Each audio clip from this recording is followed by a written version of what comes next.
You are listening to a True North Eager Beaver media podcast.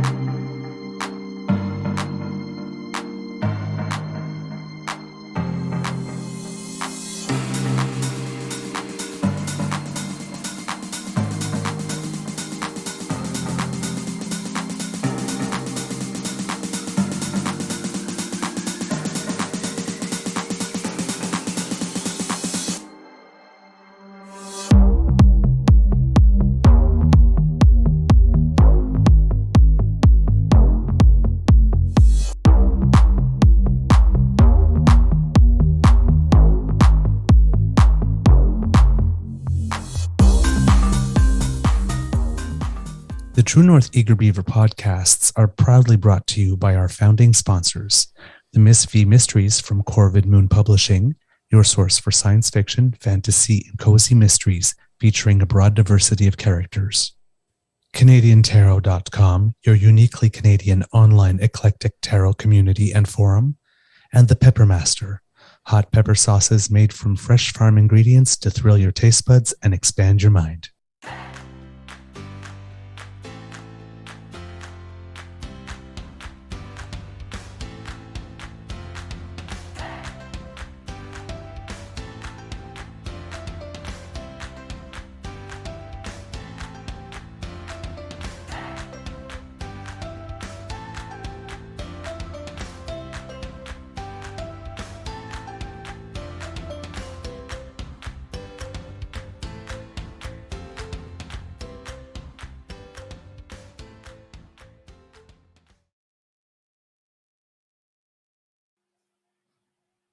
Well, good afternoon. I don't get to say that very often. Well, hello, No, we do not. kids and cubs. Welcome to season 3 and episode number 1, uno, of our special Alberta election series. We decided a few days ago that we would contact friends in the world of independent media and regular media whose work we admire and we appreciate, and ask them if they would like to be willing accomplices in a little project where over the course of 3 or 4 weekends leading up to the Alberta election, we will talk about things Alberta. And then on the night of the election itself, like we did, I believe it was for the Ontario election, have a live election results show with some panelists and guests who will talk to us. So over the course of the next few weeks, we'll have a certain number of people chatting with us. Some people will come back, will be recurring. Some people will come in here and there. And hopefully all of them will be available to join us on May 29th for the election special. So that's what we're doing here on the Crier Media Network. Today, recording day is Saturday, April 1st. April Fools. So I guess I have to start by kissing a fool. Beautiful fool. And now, but there's no joke. There's no joke. This is serious. We're doing this thing. It's a gorgeous day here at the Beaver Lodge. 13 degrees Celsius. Beautiful. We went out for a nice little walk this afternoon.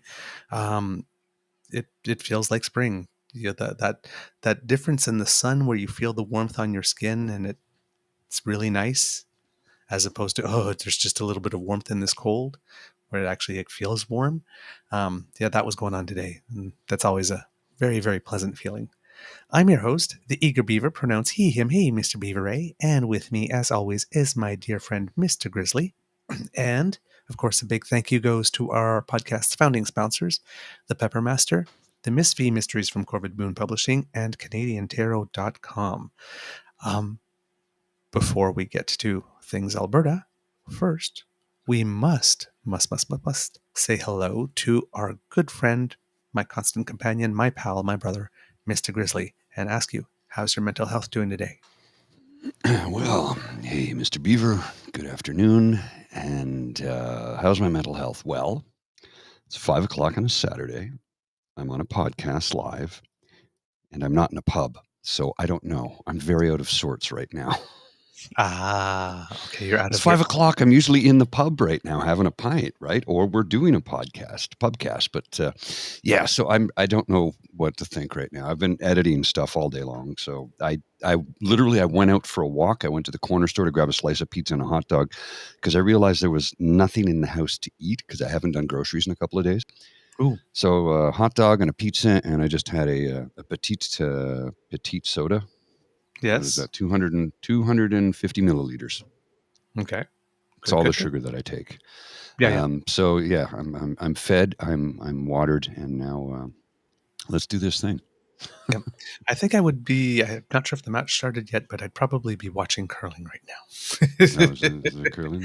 Yeah, the World Championships for men have started first match, and they're in Ottawa actually. So Oh, okay. I'm hoping to find some time to get there. I was going to go this week on Tuesday and Wednesday, but because my competitive Tuesday night team and my Wednesday night doubles team are doing well in the playoffs, I'm not actually free to go anymore. So if I have to go, I have to go tomorrow, or else I don't think I'll be able to fit any in whatsoever.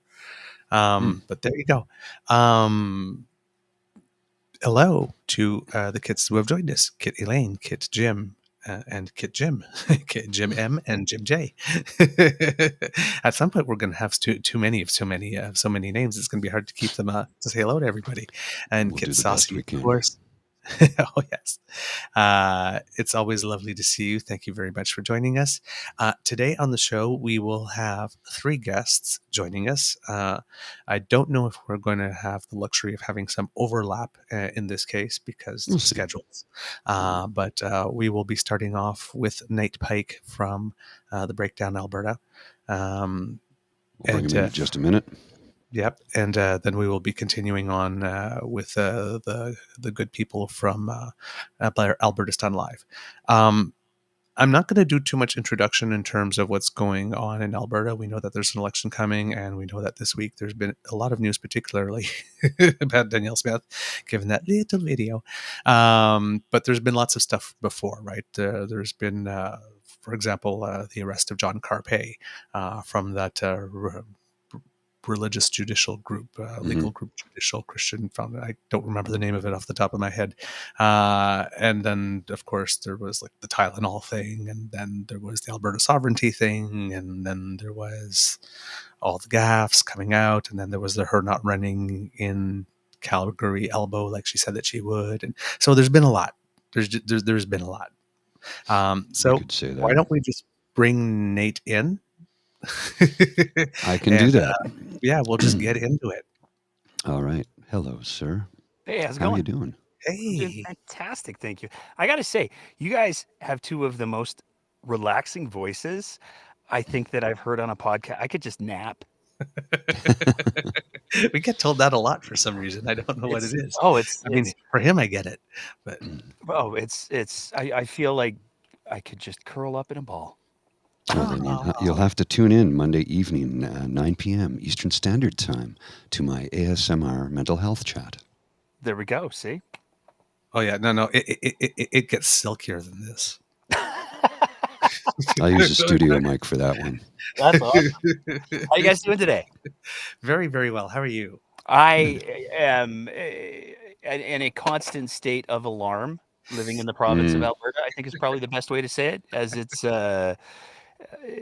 there's a TikToker who I occasionally get to see TikTok. I don't do a whole lot of time on TikTok just because it's a dumpster fire. But there's a TikToker on there who does really, really good political commentary, almost oh, sketches I kind know of who you things. mean. I know who And you mean. She's the ex- genius. yes, and the expression that she uses every damn day. So that's kind of Alberta right now. Yeah. And her takes are so spot on. Oh, she nails it. She absolutely. Yeah. I have nothing but respect and admiration for how she's able to navigate that format. Because if I tried to, I mean, we'll post videos occasionally on TikTok that we pull from the show. But if I tried to do like a curated TikTok video, everybody would just be like, "What is that old white guy doing?" It wouldn't be good. So she crushes it. Oh yeah. Here, I have a clip of her right here. Actually, I'll throw it up in a sec here once I cue it up. Just a quick little bite, a nibble, if you will, considering this is Beaver. Anyway, I saw what you did there. I saw what you did I saw there. what I did. Here we go. So yesterday in Alberta, Casey Madhu had a provincial update. Nobody cares what it was actually about because everybody was waiting to ask some other questions. And the reporters did. Now, if you don't know Casey Madhu, he's the Minister of Skilled Trades and Professions.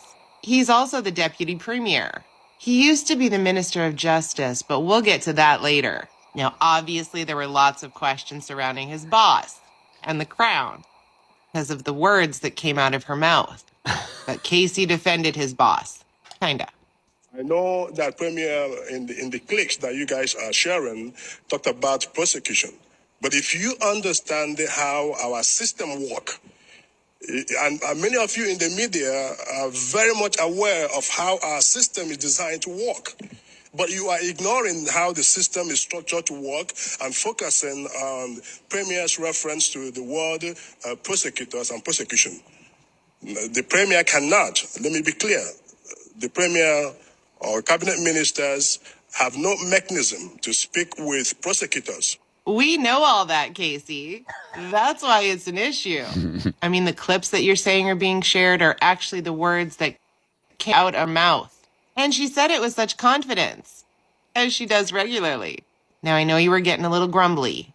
I'm sure there's been lots of questions and phone calls and emails. But you don't have to be a member of the media to understand how things work. And you're right. There is no mechanism where the premier or ministers speak directly to Crown prosecutors. Again, that's why it's an issue. Because it's what she said. You cannot tell me a 50-something-year-old woman that has been in politics, has been a lobbyist, has been a talk show host, doesn't know the difference between the terms prosecutors, prosecution, ministers. Because we're still going with the story that she only talked to Shandro. I mean, you said it. It shouldn't happen. But we all think it did. Because of the words coming out of her mouth. Now, I know your job is to protect your boss, even when she's fucking up royally. And I believe that you believe the things that you're saying. But should we believe you? Remember when I said Casey used to be Justice Minister? Well, that's until he got punted for interference with administration of justice. He didn't like that he got a distracted driving ticket and thought he'd just call the chief of police to see if something could be done. Kind of like how Danielle said she talked to Crown prosecutors to see if something could be done. Interference in administration of justice, not your place. So if you did it back then, and we all know Danielle did it now, why would we believe any of you? I mean, Pulowski believed her, and look at where that's gotten him. A big old pile of nothing burgers. 59 days. 59 days.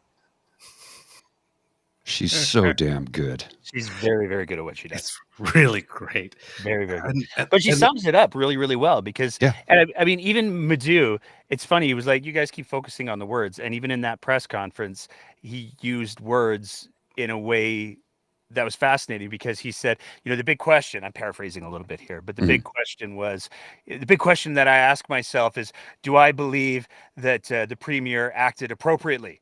The answer is no. And everybody kind of goes, wait, what? And then he kind of used some other words at the back end to try to be like, well, maybe that's not quite what I meant. But it's a fascinating time to be alive in Alberta when we don't know which words coming out of these people's mouths we should believe or which ones they mean or which ones are words. I love it when they use words to dig a hole and then realize it and then try to backfill the hole. Oh, I could just on her imagine radio them like show today. It was she has this weekly radio show that she does because she could never let go of that. In fairness, Kenny started it and she just kept going with it. But it's stunning to me that her people let her continue to do that show I'm surprised because it's permitted. oh, it's such a turd mine. Like there's never been a week where she hasn't gone and said something where you're like, wait, what? Without fail. Without fail, she does it every single time. So it's really quite a time to be alive.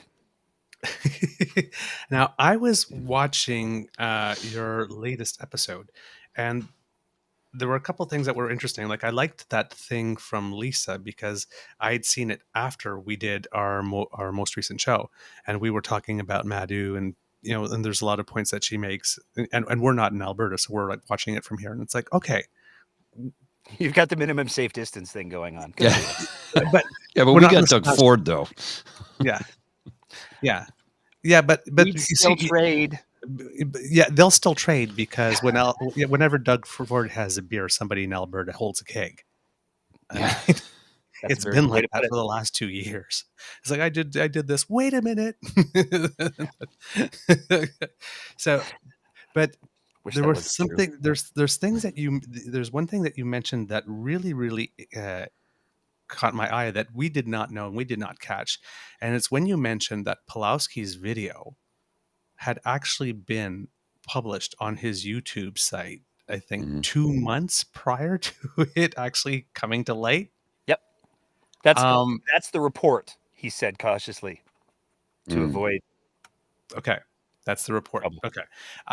And the thing that I found interesting is when you were showing the clips of her on her radio show back in 2019, where she's making it explicitly clear that she knows that what she is alleged to have done now, and basically what she says she has done now, because the question still remains whether or not she's just telling whatever constituency, whatever it is they want to hear, and she's just lying to everyone because she's having trouble keeping track of her. Well, here's the thing that I think people who follow Alberta politics have accepted as a truth. Danielle Smith lies. Yeah. That's just what happens now. Mhm. She lies all the time. All the time. And that's, when I said earlier that Albertans don't know at what point do these elected officials mean what they're saying or understand what they're saying, or are they deliberately misleading? There's literally no way to know because she lies all the time. I mean, it's fascinating to me that she did one of the clips that I played was from a podcast that she did 2 weeks before that this whole thing happened. So 2 weeks before the conversation happened, if the dates that have been reported are accurate. She said on that podcast, hey, you know what? Some people, they thought that there's all this American stuff. They thought clemency was a thing. Who would even think that? And then here she is 2 weeks later with Pawlowski going, I thought that.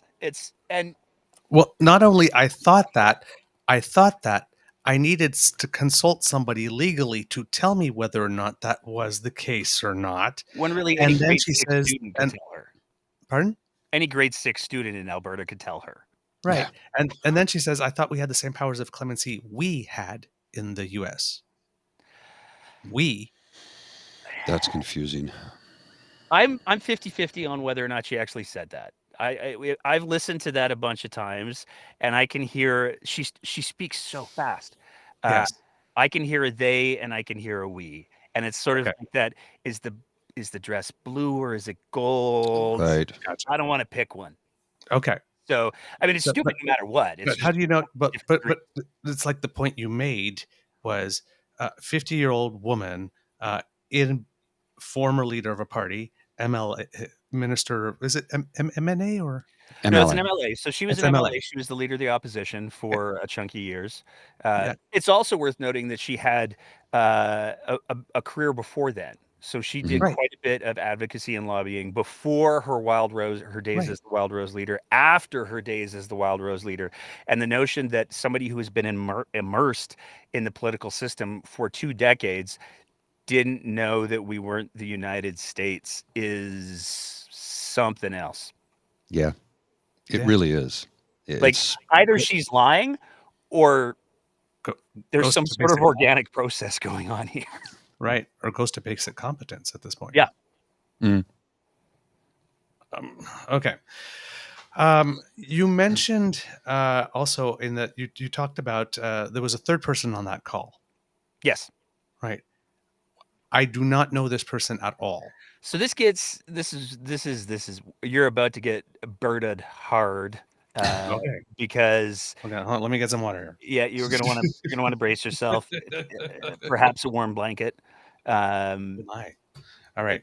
So the other person on the call, and this is the person, Smith confirmed this today on a radio show as well. This is the person who facilitated the call, let's say, and as some on Twitter have pointed out, it would have been his name on the call record, not Arter's. So that's convenient.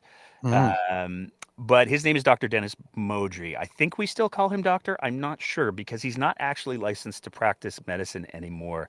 If we go back to the start of COVID, Dr. Modry wrote an open letter because he's retired and not allowed to practice medicine anymore. So I guess he's got some free time, where he basically said, it's all a lie. Ivermectin, hydroxychloroquine, no lockdowns. It's all he's a cardiologist. He's not an immunologist. He's not a virologist. He's not a public health expert. So much so that the college that manages physicians out here in Alberta came out and said, hey, so about that guy, he's not actually licensed to practice medicine anymore. Do with that what you will. Yeah. So Mm. he's over there. But he also is part of an organization. He was part of an organization called the Alberta Prosperity Project, which is, depending on the day, either an advocacy group, a separatist organization that's trying to become a political party, or a bunch of other things. But they've got a lot of really, really far right people involved. The same names keep popping up over and over again. What's the name of the fella from Take Back Alberta? The guy organizing That's that. David Parker. That's a whole separate problem. Yeah, I was reading about him today, and his credentials are homeschooled. That's it. That's his credentials. He does have a career in politics as kind of a staffer. So Yes. he's played from a formal education standpoint. There's not a whole lot going on there, but from a experience learning the game and how the wheels turn, and he has been at it for a while. Yes. Yeah, he knows what he's doing. I mean, I have a lot of issues with Mr. Parker. I have a lot of issues with Take Back Alberta because they're destroying the province. But well, he's a religious zealot too, is he not? He's got some beliefs, but he's not to be underestimated. And this is one of the mistakes that I think that we're seeing people start to realize here in the province, is that they have taken a look at some of these groups and they've gone, they're nutters. It's nothing to worry about here. But the problem is, the last 3 years have been a boot camp of sorts for people with extreme views who want to spread those extreme views. The pandemic gave them 3 years of time to organize, to network, to make friends, to learn strategies, to figure out what works, to figure out what doesn't. They are, I would argue, more prepared and better resourced than most of the political parties and the political actors here in Alberta right now. They've got game. And to dismiss them, as I've seen some people do, out of hand because, they're crazy, is extraordinarily dangerous. I've got a quick breaking news report here. I'm just going to go to this real quick, gents. We've got some stuff happening on Parliament Hill right now. Let's just take a look. There's supposed to be a massive protest, and nobody showed up. There's nobody there. Is Danielle Smith out front filming another video? Probably, yeah. This was the shutdown. That was an obscure reference for everybody for a video that Danielle Smith filmed where she basically said, hey, you know what? The settlers and the First Nations people, they all worked together. It was great. Nobody had any problems. Not a one. We're doing great over here in Alberta. Well, I lived in Alberta for 6 or 7 years. 6 years? 6 years. Yeah, 6 years in Alberta. I used to live in Cold Lake. Both my sisters were born in Alberta. One in Calgary, one in Cold Lake. So, I got some Berta. I got some Berta cred every now and then when they dump on me because I'm this white collar elitist who works for some government thing and lives in $1 million condo in downtown Ottawa, and I'm paid by Trudeau. None of that is true. I just found out before I hopped on that apparently the Breakdown is government funded. And if that's the case, I'd like to know who I have to call to get that funding. No kidding. Like, can you get us some funding too while you're at it? I mean, I'm sure it's all part of some sort of George Soros network that I can absolutely make that happen. Let me just call up Klaus Schwab. I'll hook you up. Cool. We'll get the WEF in there somehow, and we'll all get connected. So, could you tell us more about the Slayton guy? Well, so it's Dennis Modry, Okay. and he was the president of an organization called the Alberta Prosperity Project, and that is the organization that ran the fundraiser / leaders debate that was also co-hosted by the Rebel, Oh. which was revealing, let's say. It was Dr. Modry and Ezra Levant who were asking all the questions. So they were totally non-biased questions that weren't in any way leading, and absolutely none of the leadership candidates who attended, of which there were only 4, took the bait on that. All of them took the bait. So that was the thing. It's I mean, you can go down a rabbit hole with Dr. Modry for days and days and days and days and days because there's just so much controversy. But he's one of the people that Danielle Smith cited during her pre-leadership run as an expert on pandemic response. Even though, again, like when the College of Physicians and Surgeons has to say, whoa, he doesn't practice medicine anymore, he's not an expert in public health, pump the brakes. When a body like that has to issue a statement like that, that's not a small thing. But Daniel Smith has taken his thoughts as gospel in a lot of ways. So he's the one who facilitated the phone call with Pulowski. Okay. He's also reportedly running for the UCP in Edmonton. So yes, I saw that. No conflict. Yeah, part of his. David Parker. We could talk about Take Back Alberta too, because that's a whole other rabbit hole that's heavily influencing the election in this province. David Parker. I mean, yes, as per his bio, he's the homeschooled son of a pastor, and that's a dangerous word in this province these days. But he also, the whole Take Back Alberta movement, it presents itself as this grassroots movement that sprang out of the fact that a UCP candidate, potential UCP nomination candidate was blocked from running for that nomination because he had some white supremacist things going on in his social media a couple years ago. He was blocked from being a nomination candidate, and so Take Back Alberta sprung as a grassroots thing, except it's not. It goes back to the Pacific Prosperity Network. I think I'm getting that right, which is out of BC, which is was originally funded by the founder of Lululemon to try to influence elections in BC. So the surface of the thing is we're fighting for democracy, and the roots of the thing are, and we're getting paid. So it's a lot more complicated than they're presenting themselves to be, as seems to be the case. I mean, there's no shortage of examples. We could talk about Our Star, for example. So Our Star is a program that is literally corporate welfare. Basically, the way that the program has been proposed is we've got all of these abandoned wells, which are wells that are no longer producing, that are still in an oil company's or a gas company's inventory, but they haven't taken the time to clean them up yet. Gas company still owns them. And that's a really important distinction to make because people seem to conflate abandoned wells with orphan wells. Orphan wells are wells that all of the companies are gone bankrupt and the provinces are just screwed with those. So we got to pay to clean those up ourselves, in effect. That's one of the things that the federal government gave us $1 billion for a couple of years ago. But abandoned wells are wells that are still in a company's inventory. The R-Star program says, hey, you know what would make these companies take care of the responsibilities that they're supposed to take care of by nature of the fact that they pulled a boatload of money out of the ground? We should give them more money. That's literally what the program is. And so this is something that Danielle Smith lobbied for. This is before she became leader, and it's a program that since she got in, she said, hey, you know what we should do? We should give the oil companies more money because I bet they'd clean up the wells then.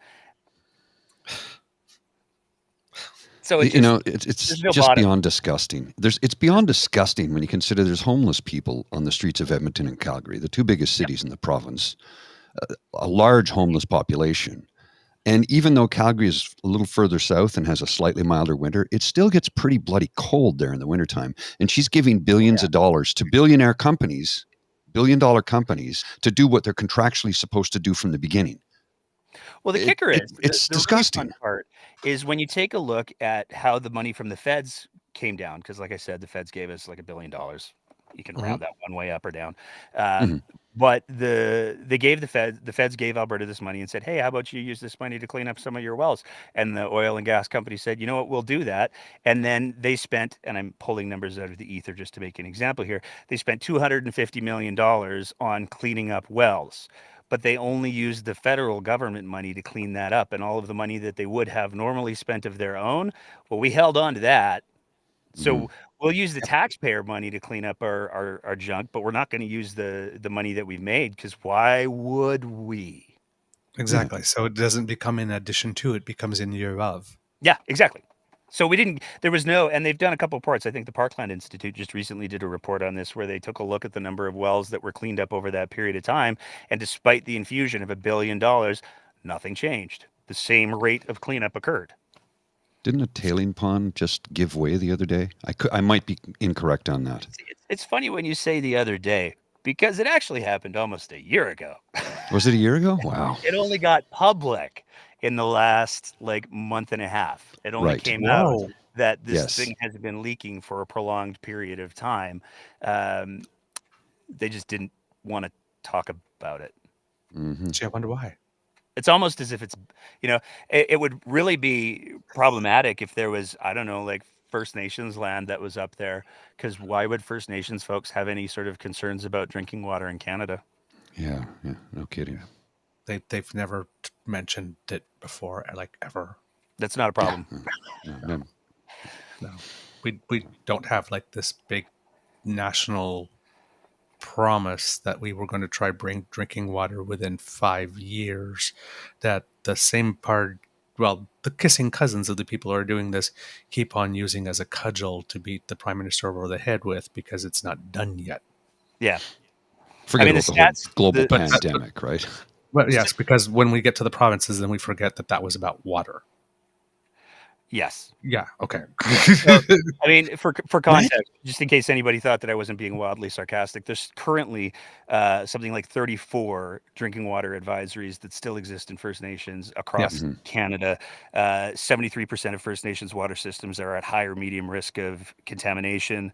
It just goes on and on and on and on and on and on and on. And when one of the First Nations in the affected area was like, "Hey, we've got some questions," Danielle Smith's response was, you're misinterpreting everything. It's fine. And it's almost as if, like, if you weren't a lying liar who lies all the time, maybe you could get away with that line. But given the history and the audience, it would still be a really bold choice. When you factor in the lying liar who lies all the time, who, by the way, also claimed Indigenous heritage. Yes. Which she doesn't have. Yes. I can't imagine why First Nations folks would be a little bit like, I don't know about you. Yep. There's a similar issue in Saskatchewan, right? With the Saskatchewan First Act, where all of a sudden it's sort of, well, we added a line about you. Yeah. So, well, when she proposed the Alberta Sovereignty Act, it was Act, a line, all right. That kind of line, right? The Sovereignty Act was created in part by her executive office director, a guy named Rob Anderson, who's a lawyer. When they created, presumably the same guy who throughout her leadership campaign didn't say, yeah, clemency is not actually a thing you could do.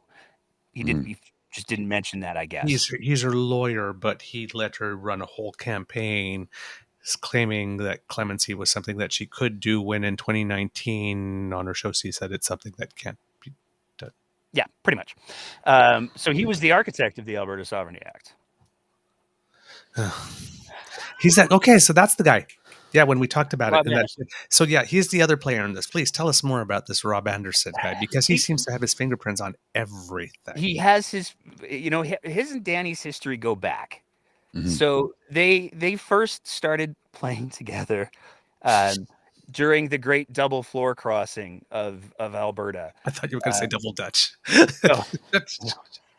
I mean, who knows? Maybe, but no. There was a period back in the day when the PCs weren't doing so great, And Rob Anderson said, these Wild Rose guys, which were the Lake of Fire folks, they look like they're good. They look like they're going places. I'm going to say goodbye to the PCs. I'm going to hop on over to the Wild Rose. And he hung over there for a little bit before he convinced Danielle Smith to join the PCs. So she skating to where the puck is going is not a strong suit. No. Okay. Because shortly after the Great Floor Crossing, the PCs were routed and the NDP were elected in 2015. So, And then in 4 years, they destroyed Alberta completely. This is what I hear. I mean, I'm sorry. The 50 years of one-party rule that preceded it had nothing to do with it. No, it was the countdown. It's certainly not global economies or a global recession. It was all that Rachel Notley. But see, that's amazing. She gets shit done, eh? I mean, yes. I'm sorry. It is literally at that laugh and cry point because it's so ridiculous and it's so over the top every single day. Like there's one of the big conversations that keeps coming up in Alberta politics is that we are past the point of normalcy.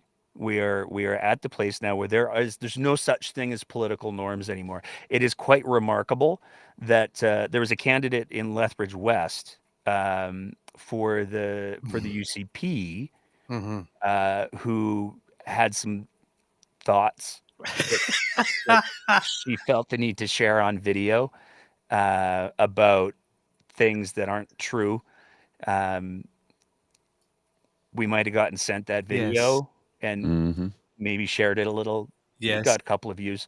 And she was, depending on the version of events, first the UCP was like, hey, that video is a little problematic. Could you delete it? And she made it private. And then the next day it was announced that she was resigning, not because she did anything wrong, not because she said anything that was false. She was resigning because people were using her concerns about the kids to attack the party.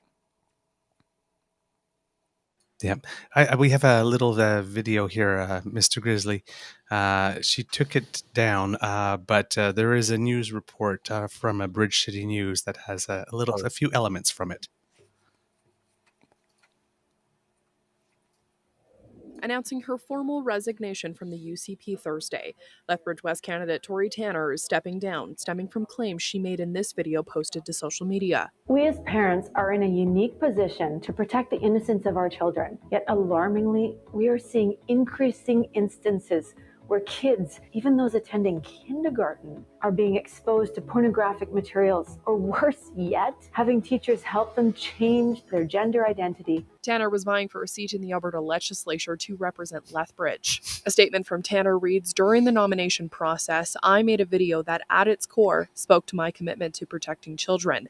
However, it's clear that my choice of words have distracted not only from the issue I was trying to discuss, but are being used by my political opponents to hurt our chances of winning across the province. Tanner's comments on the video were immediately called out by many, including from the Alberta Teachers Association, saying the video was spreading misinformation. We should be talking about funding, curriculum, class size, the composition and the needs of our students, especially after the pandemic. But here we're having a conversation about some lies that don't have proof from a candidate from the UCP. Shannon Phillips, the current MLA for Lethbridge West, says Tanner's comments were blatant lies and do not reflect the community of Lethbridge. It is the right thing to do that she stepped back. Certainly, she needs to learn a little bit more about this community. Maybe actually talk to some teachers and other educators in this city to find out the great work that they're doing every day. Sociology professor at the University of Lethbridge, Trevor Harrison, says Tanner's resignation is no surprise, but that her comments might have a contagion effect on the rest of the party moving forward. The biggest problem coming out of this was that the very real chance that kind of a contagion effect that other candidates in other places would be labeled much the same. Premier Danielle Smith says she will be working with the local constituency and the party to appoint a replacement in the near future. For Bridge City News, I'm Angela Stewart. I gotta jump in real quick on there. All right. Because there's a couple of frames of reference that I think are important to highlight. They were just lies. She lied. Period. She didn't say I'm sorry. She didn't say I lied. I shouldn't have. I'm sorry. She just lied. She made stuff up to scare people and drive people to her nomination race. But there's some couple other things that are important to highlight in regards to that whole piece there. First of all, she's not new by any stretch of the imagination. She was one of the people who filed an affidavit or filed a lawsuit against the government because she was especially sad. I guess more sad than everybody else because she felt the need to file a lawsuit regarding health restrictions because she wanted to see her family. So she is well into the anti-health restriction freedom folks crowd. But the other thing that I just feel the need to mention is the news agency there. They're a little what's the word I'm looking for? Jesus-y. Oh yeah. Okay. The Bridge City News is a very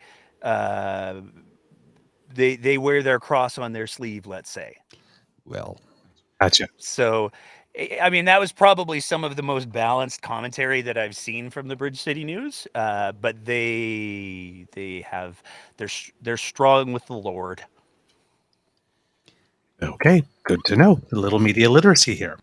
Now, here's the thing that we've noticed because, okay, you got Rob Henderson, who's got his fingerprints on a whole bunch of things, right? The Freedom Alberta strategy, the original sort of mandate of the Sovereignty Act, its purpose. Was the campaign chair, I He believe. was Danielle Smith's campaign chair, yeah. Now the executive director of her Yep. office. And basically and her legal advisor, it appears. Well, based on Danielle Smith's own words from the Pulaski tape, it's fascinating because on one hand, we have the public Danielle Smith who says, you know what, Tyler Shandro, he's my top lawyer. He's the guy that I go to for everything, for legal stuffs. And on the Pulaski tape, she didn't mention Shandro once. Except to say, No. well, I don't know if the minister's the one who's targeting you, Arthur. I'll look into whether or not that's the case. But she does say that Rob's her guy. he specifically is the guy that's... She can't commit to anything because she's got to talk to Rob. Rob's the one who keeps her, I believe, she's out of the ditch was the expression that she used when it comes to legal advice, which is just so flavorfully ironic. I was like, have you seen? It's like when you've like wound up in the ditch over the last 5 or 6 months. Were you looking down or Well, you up? never got out of it. we Because if you think he saved you from going into the ditch, maybe you were face down and you didn't see the stars. we have another guest in the green room, just joining us now. Oh. Good day, sir. Hey. Hello, nice to see you, everybody, kids and Kubs. This is Richard Gordon from Albertastan Live. Hi, welcome to the Beaver Lodge. Nice to see you. Hey, thank you so much for having me. I'm super excited to be here. Awesome, glad to have you. Great. I got another thing here. Somebody just sent this to me, so I'll share it really quick. It's really innocent. It's Alberta party leaders as hair metal rock stars. There's Danielle Smith. There's Rachel Notley. And there's the former premier, Jason Kenney. See, all I see is Jack Black. I actually tagged Jack Black. Yeah. I just want him singing tribute right there. We were just finishing talking about Rob Anderson, but I wanted to move the conversation to because we talked about Tory Tanner, and all of a sudden Danielle Smith is without Tory Tanner. But she's also without Travis Taze and Sonia Savage, who are Minister of Finance and Minister of Energy, which are probably like the two biggest ministers other than Justice and Health that you can have in Alberta. Yeah. Why is everybody sort of just leaving? Because they see the writing on the wall. Like it's not the same party anymore. And I think everybody's in agreement of that. Like, I don't know. I'm a big fan of the Breakdown. I follow you guys, and it's like every week is a freaking car crash happening, and Every and damn I day. just and it's amazing. Like I have to wait till the weekend because of my personal schedule and stuff to go through this and parse this stuff out. But I mean, yeah, this party has leapt to the right to such an extreme degree that I think it's left a lot of conservatives behind in what has been traditional conservatism. And even like we've said before on the show, like these are not the good conservatives versus the bad conservatives. This is the shitty conservatives versus the alt-right ghouls. And it's really, like you said, it's surprising to see these guys jump ship, but even that milk has become too bitter to taste for some of the guys. It's hard for them to sit back and not admit that that's the reason why we're seeing these characters leave from the United Conservative Party in the first place. It's obvious that Take Back Alberta has become the dominant character in the discussion there, and they're bound and determined to push their what I would call fascist agenda. I'd term it the same way. Well, I'd hyphenate it with the word Christo-fascist, like a Christo-fascist agenda. Yeah. Granted, totally, yeah, for sure. I think that, and I mean, it's free to practice your religion, whatever, but it's the way that they're trying to force their religious wills and intents upon the people of Alberta that really troubles me.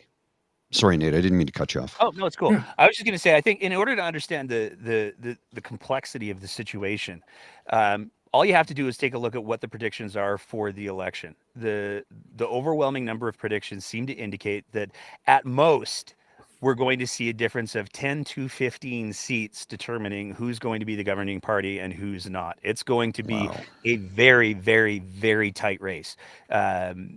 All of the polling, I mean, there's some polling that's a little bit more finely tuned that I put a little bit more weight in, but all of the polling is saying, oh boy, guys, this is going to be really, really tight. And here's where the problem exists for the Taves and the Savages and the air quotes moderates. All Take Back Alberta needs to have control of the UCP is whatever that number is.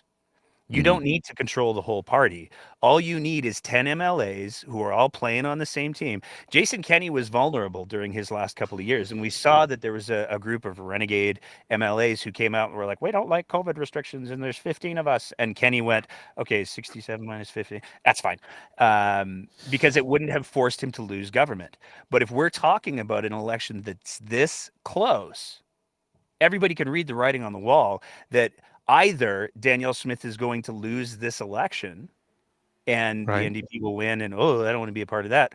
Or the other thing that's going to happen is Danielle Smith will squeak by with a very small majority, and the Take Back Alberta folks are going to say, hey, there's like 11 of us and it's only, you have a majority of 8. So unless you want to lose your leadership and the government, you're going to do what we tell you. Yeah, we have this thing from Philip Fournier, from one of the most recent polls from Leger, and they're showing province-wide and Edmonton where the NDP has a big lead and rest of Alberta where UCP has a big lead, and it really showing, like coming down to Calgary, they're showing 44-44. So in your opinions, what would be the difference there? Well, Calgary, everybody has said Calgary's the battleground. Rural Alberta is going to go UCP by and large. Totally. And when I say rural Alberta, I need to be specific that we're not talking about necessarily the Lethbridges. We're not talking about the cities in rural Alberta. We're talking about rural Alberta. And rural Alberta is absolutely going to UCP. NDP have Edmonton locked. Nobody in Edmonton has to worry. I mean, even Casey Madu is probably going like, I can say whatever I want because it's not going to matter in a month and a half. But the Calgary is where the battleground's going to be. And it's going to be a very fascinating battleground because the NDP have not yet demonstrated that they've learned how to speak Calgarian. It seems like the majority of the NDP strategy has been, maybe if we just leave them alone long enough, they'll just self-immolate and it'll be cool. We lost Richard for a minute, but as soon as he comes back, I'll bring him back. Yeah. They have not done a whole lot to demonstrate that they speak Calgarian yet. And Calgary is a very, very, very different city than Edmonton. Mm-hmm. Right. Now, what's going to be particularly fascinating about this election in Calgary is there's so much ridiculousness. Like we saw this morning, a UCP minister who had said like 6 weeks ago, all right, guys, I'm out. It's been great, but family stuff's can't do it. Thank you so much for the support, everybody. I'm talking about Rajan Sani, who was the MLA for Calgary Northeast. It was announced this morning, and I just can't believe they announced it this morning. Like, even Dwayne Bratt, who's like a political scientist and a commentator for years and years and years, even he was like, is this a joke? It is April 1st. Are they messing with us? And when that's even a question, when people are wondering, like, is this real or not? You're doing something wrong. But it turns out it is real, and Rajan Sani is going to be running in Calgary Northwest because she was appointed, so she didn't have to deal with the nomination. So that's Sonia Savage's old constituency. It is traditionally a very conservative constituency. Rajan Sani brings a lot to the table as a candidate there because she's lots of background in oil and gas, so she speaks the language of a lot of people in that community. She's very well spoken. She's a minister. Who doesn't like having a minister represent their constituency? So there's, and that's just one example. Calgary Elbow is going to be a fascinating battleground. It is. I know that there's a lot of people who are looking at some of the other smaller parties. Like, God bless Carrie Kundal in Calgary Elbow. She has to be one of the hardest working political candidates in Calgary, if not Alberta. She's been going at it for like a year now. And it's not going to happen. Oh, darn. We just lost Richard for a little bit. He needs to he's going to sort of reboot. Yeah, log in and log out. There, he's back. Yeah. There we go. Yeah. That's much better. No worries. I'll just imagine Nate made an astounding point that I'll agree with it in retrospect. No matter what. The kids in the chat are saying, because you mentioned really off the start, you mentioned that something happened today, and everybody's going, "What happened today?" Yeah, the announcement that Rajan Sani. That was it. At like, I think it was 10 o'clock, 9 o'clock this morning. They were like, "Hey, it's a Saturday, and it's April Fools. What's the best possible time that we can release that we're going to drop in a candidate with no nomination who already said that they were going to resign?" Everybody will take that seriously, right? And again, like I got up, and the number shortly after it happened, the number of super intelligent political commentators, operatives, everybody was like, "Wait, is this real? Are they messing with us?" Yeah. And it was real, which is it's slapstick comedy. It is. Like, again, it's yet another example of, really though, is that where we are? Like, we're going to announce the drop-in candidate. You could have waited till afternoon, guys. Like, you'll still catch the evening news cycle. Plus, it's the weekend, so nobody cares.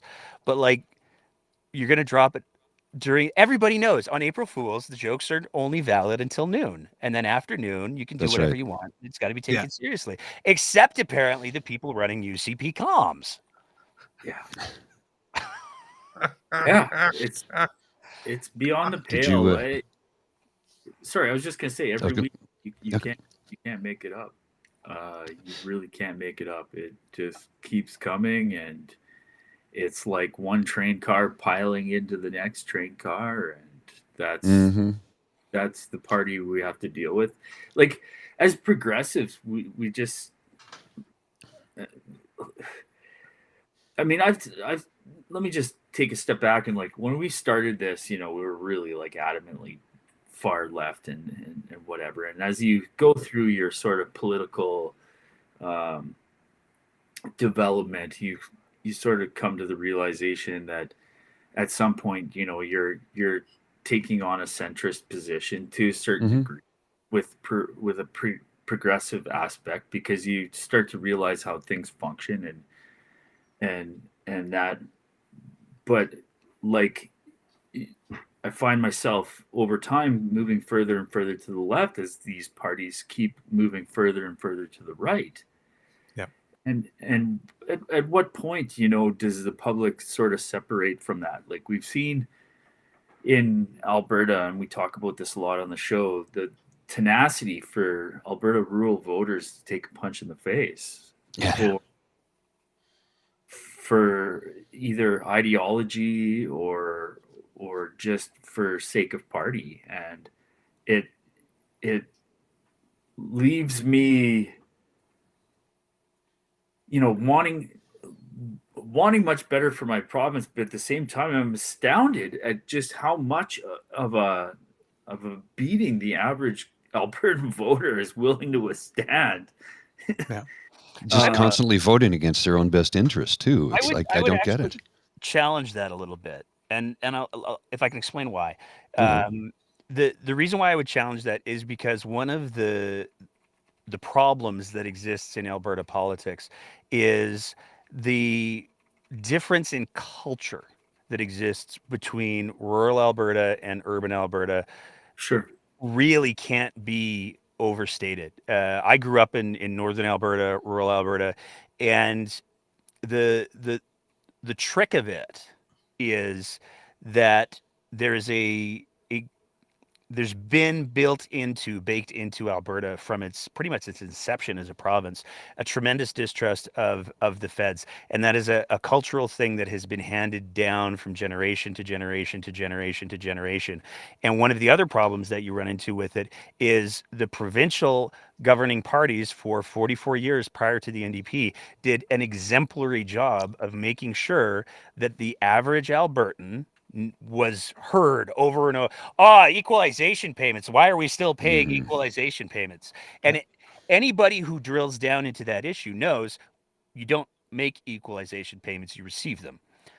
Yeah. But if you talk to the average voter, if you go, even in Calgary, if you go down the street and you say, hey, what do you know about equalization payments? They'll say, I don't know why we keep making them. They're poorly misunderstood. They're talking points that have continually been weaponized. And when you've got people who are living in rural Alberta, it is almost impossible to overstate how hard of a life that can be. Like when we're talking about the folks who are doing agriculture, you're getting... I'll share this anecdote just to sort of give the severity of the pressure that a lot of people in rural Alberta face. When I first started working professionally as a paramedic, I worked in southern Alberta, rural southern Alberta, real rural southern Alberta, dry town southern Alberta. And like Tabor. Not very far. And it was not an uncommon thing to have a farmer come into the ER. Wouldn't call an ambulance because you don't do that if you can drive yourself. They would come into the ER and they would say, yeah, I've had this sort of pain going on for about 4 days now. I'm coughing up this pink fluid now. I think it might be a problem, but I had to get the chorin done. So, I had to go mend a fence. I had to go do X, Y, Z. And that's the reality. That is the demands of that lifestyle. It's very true. To say to folks who will literally sit with a heart attack for 3 days, hey, would you mind reading up on the economics of equalization payments, and don't just trust the elected official who, by the way, comes from 3 farms over that you grew up with, so you trust him because that's what you have to do when you live in rural Alberta. That's where the disconnect is. And to say nothing of the fact, I hate to belabor this point, there are still huge parts of rural Alberta that don't have access to high-speed internet. Yeah, that's right. Yeah. So there's part of the challenge that exists is in the same way that I was saying, I don't know that the NDP has learned how to speak Calgarian yet. They definitely haven't learned how to speak rural Alberta yet. Yeah. Well, that's the thing with, we have our other guest has just joined us, Mr. Hugh Gordon. I'm going to bring him on into the show. Right. There we go. Hello, sir. Hello, Is sir. there room for all of us here? I don't know. Yeah. There's plenty of room. Just kick this guy out right now. Thanks for having me. Good to join you folks. Yeah. Sorry, I kind of jumped here in a little late, and I was just catching what Nate had to say. And like we say here, we don't care when you arrive, so long as you arrive. Hi, Nate. Good to meet you. I guess virtually. Here we go. I think you hit it on the head, Nate. You're absolutely correct in what you've just described. I couldn't agree with you more. And I know that there are politicians in and from the province of Alberta who play to that equalization payment myth. I know this because a very well-educated friend of mine who ran for political office in the province in Calgary, she didn't get elected. She came to visit me pre-pandemic, and we were having a conversation one night, and she was saying, well, here's why I support Jason Kenney. He's going to put an end to equalization payments. And I said, whoa, stop right there. He wrote the rules on it, number one. Number two, everybody pays into the same tax base, and it's distributed from there. There's no equalization payments coming from Alberta going out to anywhere else. Right. Well, I go, no. You're running for office. You should fucking know this. You should know this. I'm a working class stiff, and I know this. You have your master's degree.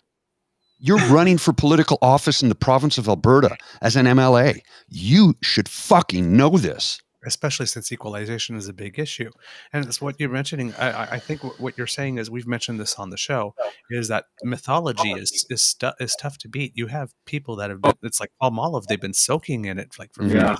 Like it's almost like in the United States, right? Like we're the freest country in the world. You hear that like from the time you're in the womb. Yes. Right. You get that 9 months of programming before you pop out. And I believe it's similar there, that mythology in Alberta that Ottawa wants to screw you. Yeah. Well, let's be honest, gentlemen. They do know. They do know how it actually really works. They're not stupid. Yeah. They're constantly playing on these myths that they have themselves fabricated and then built up for political self-interest. That's what it's all about. I think there's a lot of them that don't know, though. Like the politicians know. But I don't think they do.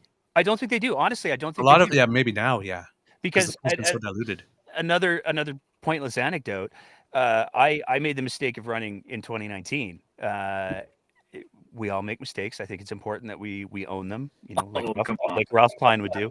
But that was a Danielle Smith joke. I ran in 2019, and one of the debates that I attended, the UCP candidate for the area, she was asked a question about GSAs. And boy, if you want to get me fired up in a real big hurry, bring that topic in, because I go to the mat all day, every day. And she was asked this question about GSAs, and she was like, well, teachers aren't allowed to tell parents they're not allowed to tell anyone if the kid says that they're going to harm themselves. And if my kid was suicidal, boy, I'd sure want to know. And it was a rapid fire round. So, and that she believed that. That wasn't just a line that she was saying. She absolutely believed that. And then they came to my turn and they asked me a question about pipelines. And I said, well, I'll answer your question about pipelines. But first, I need to say everything that she just said is completely wrong. A teacher has a legal obligation, if they believe that a child is at harm, to report that, period, end of sentence. And you can go back and watch the video. And in the background, she's literally yelling, I don't believe that. I don't believe that. And so we start with this base assumption that the people who are running for office know anything about anything. And 9 times out of 10, they don't. Take a look at Tori Tanner. She campaigned on the pornography being shown to kids in kindergarten. She's a homeschooling parent. Her kid has not seen the inside of a kindergarten class, but this is what she heard, and she absolutely believes it. But here's the thing I don't understand is that if that were actually true, wouldn't have somebody mentioned it before her? That's why it's so horrible, though. Well, Don't you see? They're getting away with it. That's the mentality. Because they take it as facts, and then if you talk to anybody in a real conversation, any of the people who went down the COVID rabbit hole, they believe it. You can give them, you can line up epidemiologists, you can line up pathologists, you can line up virologists, and you can say, here's all of the actual truth, here's all of the actual evidence. And it doesn't matter, because they started with this place of this is the true thing. And everything flows from that. This is part of the reason they ended up down the rabbit hole, but here's the reality, okay, is conservatives uniquely have this, have been able to manufacture a number of these myths and puncture the amygdala. But the conservative strategists know full well what the hell's going on. They know full well what works with their base. I don't know if you follow Charles Adler at all on Twitter, but this guy is he's knocking it out of the ballpark right now, just pummeling conservatives over the head for doing these kinds of things, knowing full well the lies that they're perpetrating amongst their followers. Tori Tanner ended up falling down the rabbit hole on this one, but she's she's just a symptom of a particular strategy on the part of the conservative movement in general and the UCP for certain to do this sort of campaigning because they think it wins them votes. Sure, you're going to get those people that are going to be like, I really believe it. Well, yeah, there's a lot of crystal fascists that believe a lot of crazy stuff. But you don't see this. This isn't a problem amongst Liberal Party candidates. This isn't a problem amongst NDP Party candidates where they believe these mistruths, misinformation, and swear to it, and then want to stump on the campaign for it. So they know full well what they're doing. That's the problem. And getting back to equalization, they know full well what the deal is on that too. And the irony of ironies is anybody that knows anything about the program, that I try to explain to my very serious conservative friends in Alberta, is that if you want to save some bucks going to out of Alberta into Quebec, for example, you might want to think about raising your taxes on the rich and corporations. You might want to think about a PST. Why is that? Well, because guess what? In the equalization formula, it all depended on a province's capacity to raise revenue. And the more that's restricted, and Alberta is not by any measure, okay, you'll get more money. So that's how the system is set up. But good luck communicating that to them. And you start talking about it. Douglas was right. This was the birth child of Stephen Harper and Jason Kenney. So a lot of times, we might argue and disagree about whether or not these people believe it or not. But I think really at the end of the day, what's really incumbent upon all of us is to blast through these myths with facts, with evidence. Ask for sources. I'm change my mind. Go for it. Give me some information that might, educate me, and I might go, yeah, you got a great point here. But you have to challenge it, right? And Rich and I talk about this on our show all the time. How do you challenge these great conservative mythoses, and how do you put them in their place, and how do we educate our viewers, our listeners, and all of us? I think we do that all to a very good degree, and it needs to be continued because there's this entire right-wing conservative machine in the media, institutions, think tanks, and the like, which are spinning these narratives and portraying them as facts and evidence. And of course, they know full well this sucks in a good chunk of their own followers. So that's what needs to be parsed out from some of these candidates and some of these policies. And, although perception sometimes, and sadly in politics, is everything. The thing that troubles me to such a degree is the fact that they continually get away with the bullshit. They continually get away with the lies. Nobody holds their feet to the fire on it. And it's like one of the reasons this program started. This show was Douglas reached out to me and asked if I wanted to join in. And I was like, yes, instantly, because I was so sick of politicians lying to us, and not even creative lies that are so easily proven to be lies with a 2-second Google search. Like, no, we can't allow this to continue. We need to make sure that the average Canadian gets the true story, the real facts. And since they don't want to listen to mainstream media, well, how about alternative media like us? because we don't have an agenda other than get the truth out there. That's our agenda. Get the truth out there.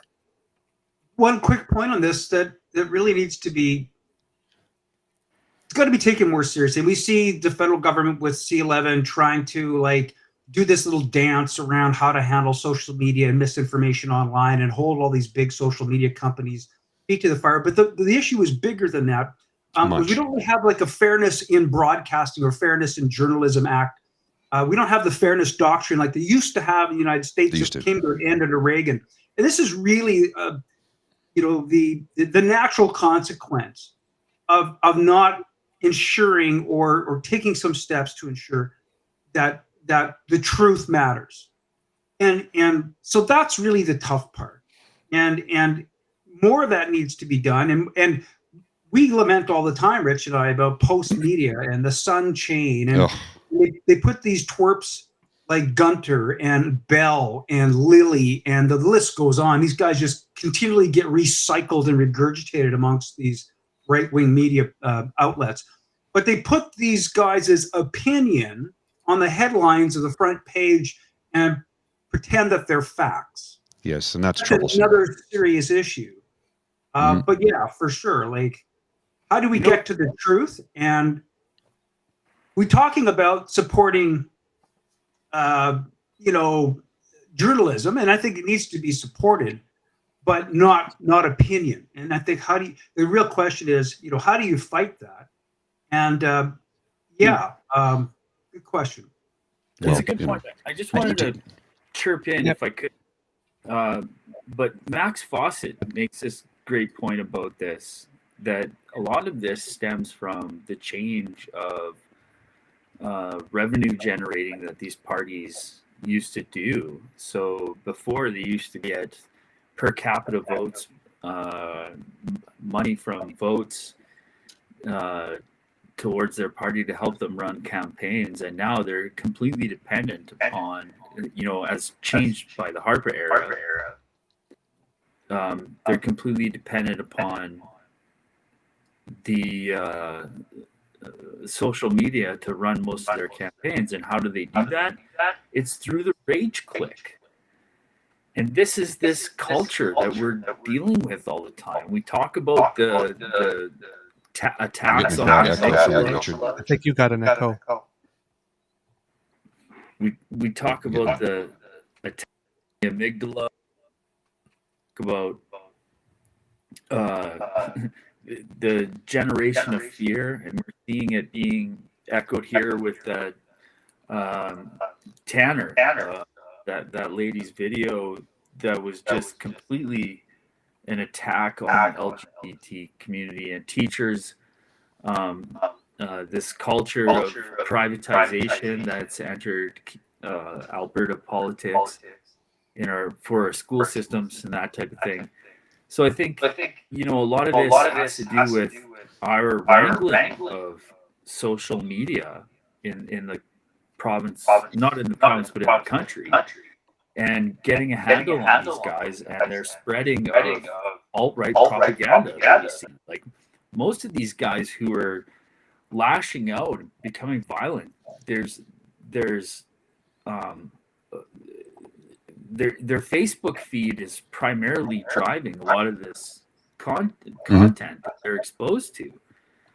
Not only that, but other social media platforms that have seen lurches to the right over the last few years in content. Not the least of which is YouTube, Twitter, and Facebook, which has always been a long time offender of this particular stuff. Anybody who's paying attention to progressive politics knows that, like, their YouTube algorithm lurch to the right. And that's, it's simple as that there's an overwhelming presence of these folks on social media, and their information and their content is not challenged at all by those platforms. I think part of it, though, is also the way that the message is delivered.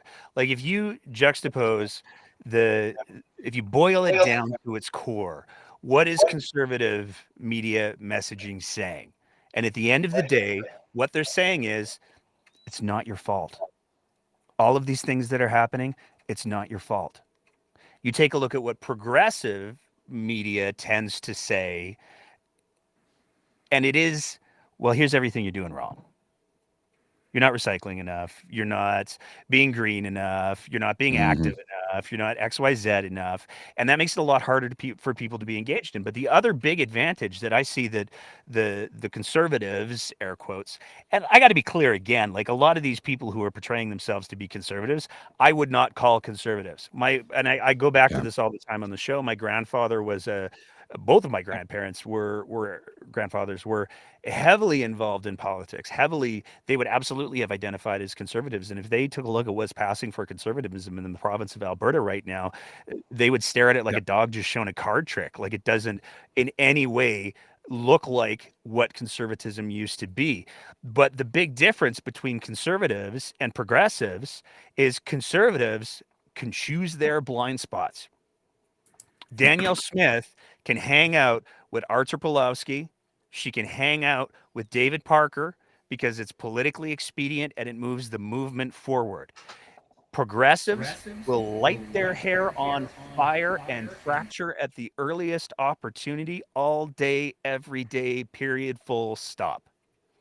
And it's that when you combine those two things. So on the conservative side over here, we have, hey, you know what? I'm going to accept you. Even if you're a racist, even if you're a bigot, you can still come and hang out. It's cool. Also, none of this is your fault.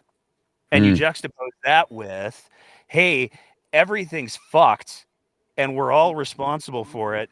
And by the way, I'm not sure if those shoes are hemp enough. Which party are you going to? If you're not a politically engaged person, if you're not somebody who looks at the whole equation and goes, maybe I do have a boatload of privilege. Maybe I am a middle-aged white guy that I'm not scared when I walk down the street in downtown Calgary. I'm not worried about somebody coming up and causing problems with me because 9 times out of 10, people are walking across the street to get away from me. I don't have to deal with any of that fear. Why do all of these other people seem so afraid? If you're not willing to ask yourself that question first, it gets really, really hard to stay in the realm of progressive politics. Agreed. Yeah, you hit the nail on the head right there. Let's get heavy. We're going to be at this all day, guys. What's that? I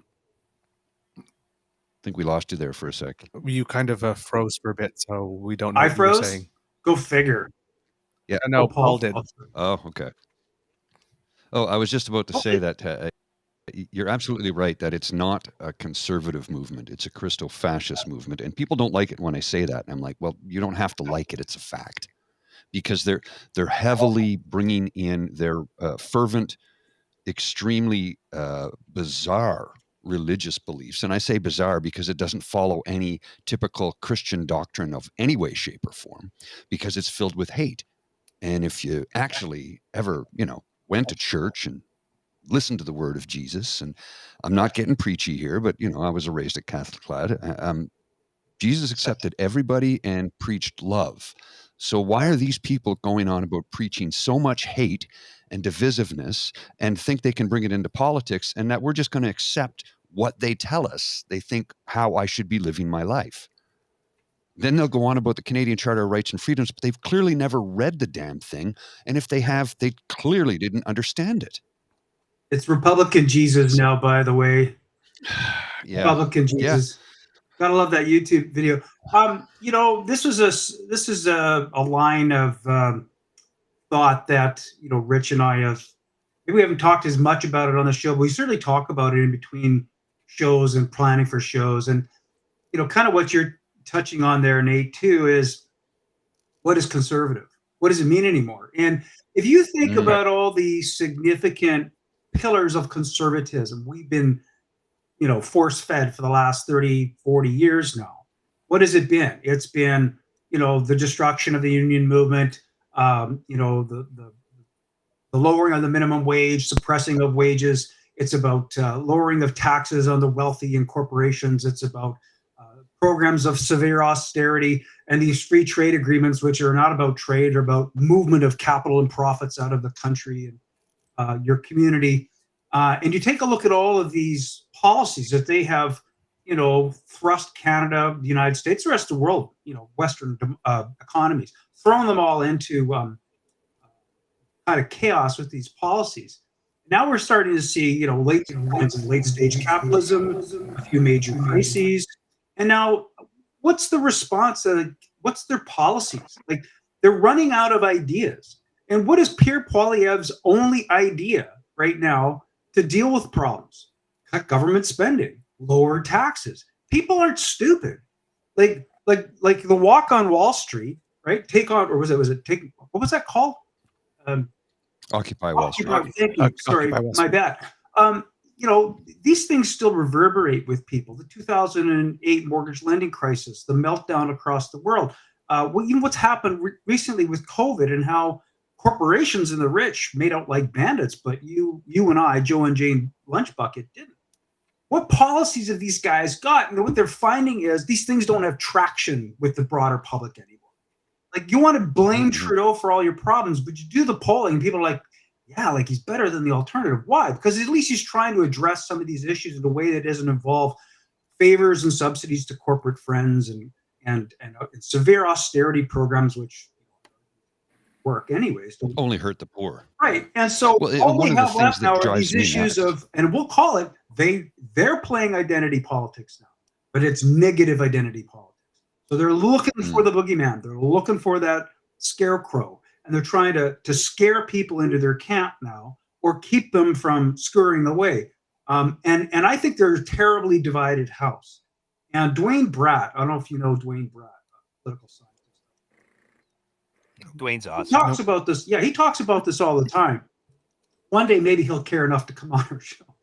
But he talks about how it's not like the UCP is a united conservative, but it's not. It's two distinct separate entities. No. One is the traditional conservatives that I think Nate mentions and refers to, and I'm accustomed to. I grew up in Alberta. All my friends are going to call them traditional conservatives.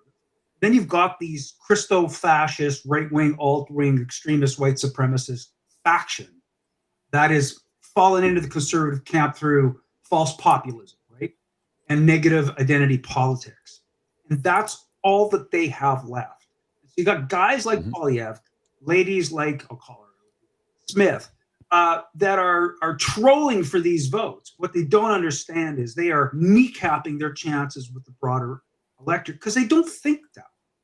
I like to think that's the case, but I would never put it past a conservative to find a way to they'll pull out an election victory somewhere unexpectedly. But yeah, so this is a broader conservative problem, and I don't see it getting any better, right? Like the corporate world's answer to why it's failing is apparently fascism. And I think we're seeing more and more of this getting interjected in our media. It's not the fat cat billionaires that are screwing you over and offshoring your jobs and their profits. It's the immigrant, dummy. And that's the messages that I think we're all trying to counter here. I'm just wondering real quick if Richard can hold the cat up and do this. Oh, yeah.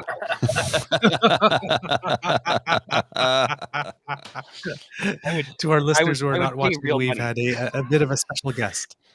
Yeah, so I have a hairless cat who requires cuddles from time to time. Well, they're very dog-like in many ways, are they not?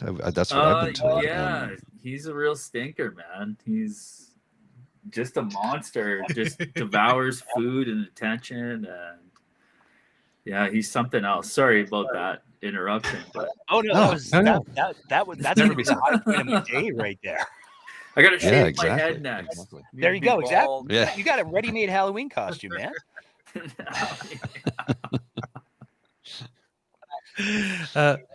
Paul, you had something? Well, what I was thinking was you nailed it, Hugh, and they continue to.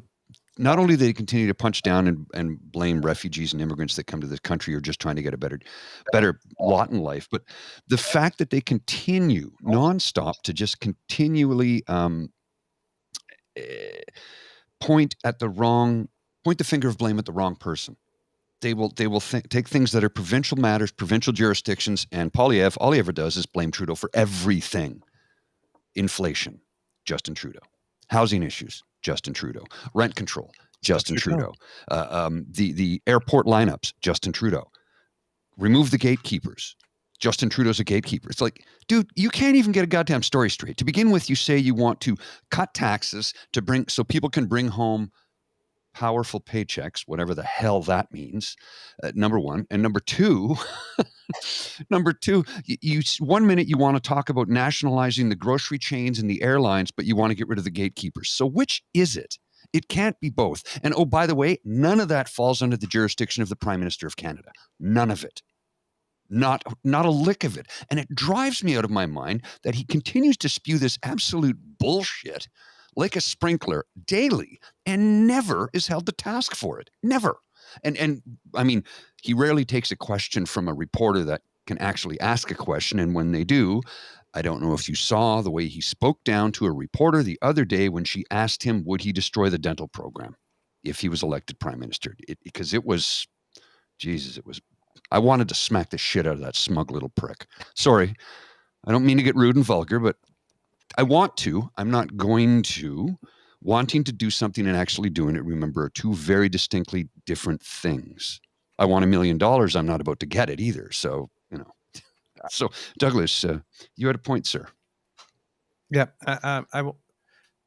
Given that this election seems to be coming down to what's going to happen in Calgary and how Calgarians are going to vote, because rural Alberta and Edmonton are pretty much decided because those are lopsided races. What are going to be the issues in Calgary? What's going to make the difference between Calgarians voting UCP versus NDP? Because it would seem on the surface, given that it's a more urban area, that the UCP would be at a disadvantage, but polls are seeming to say that they're equal. So how does it play out? They over have there? to tailor their messaging to the areas and the demographics that they're trying to appeal to. So like the NDP is by nature going to appeal to a younger demographic, simply because you're talking about people who haven't necessarily been raised in the 44 years of conservative rule. So you've got they have a window there. I think the biggest thing that the NDP have to demonstrate there's two.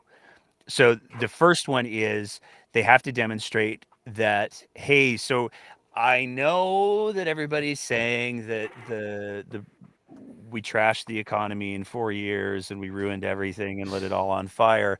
We're not going to do that. We didn't do that. Here's how. Here's what we're going to do for you. Here's like one of the big critiques that a lot of people have had about the NDP and their campaign thus far, and they're finally starting to pivot a little bit, has been the lack of accessible substantive policy. So they have their little website, and if you want to go through the 5 or 6 barriers to entry to get to the answers that are on that website, it's available. But if you just want to know how are you going to fix healthcare, you got to be able to explain that to Calgarians right now. If you were going to say, how are you going to get ambulances to show up on people's doors in under an hour? You have to be able to say, here's how we're going to do that. How are you going to grow the economy? Here's how you're going to do that. You have to be able to demonstrate the credibility. The other thing that the NDP absolutely has to do is they have to make sure that they're done with their own version of the bozo eruption. Danielle Smith is her own worst enemy. And if she is allowed to continue to self-immolate and the appropriate folks shine a light on that, then it's going to do one of two things. It's going to push people to the NDP. Not a whole lot that's going to happen there, because boy, are we talking about identity in a big way. But the biggest thing it's going to do is it's going to have people stay home. And if people stay home on election day, that is the biggest thing that the NDP can capitalize on. Right. So they have to have good messaging. They did have one kind of bozo eruption light that happened earlier on, and you can land where you will on how they chose to address that, but they moved real fast. And I don't think that the vast majority of the general electorate are even aware of it. So if they can avoid having a Tory Tanner or having a Casey Badoo or people who say dumb shit in front of microphones, if they can navigate around that and they can come to the table with some policy that appeals to Calgarians and most importantly assuages their fears about what's going to happen to me, what's going to happen to my kids, what's going to happen to my job. If they can do that, they got an excellent shot as far as I'm concerned. But if they, I mean, the awards ads, Jesus Christ on a cracker, those were a train wreck. I don't know whose brilliant idea those were, but the one authentic moment that you're going to have for your leader of the party is when she's cursing out the people on the side. Like, they have to stop doing that. But I think, and I'll say this to Notley, and then I'll shut up so the other guys can speak. But one of the biggest frustrations that I have with the NDP and with Rachel Notley is they keep scripting her. She is the polar opposite of Danielle Smith. Danielle Smith has to have a script or she'll say crazy shit. Period.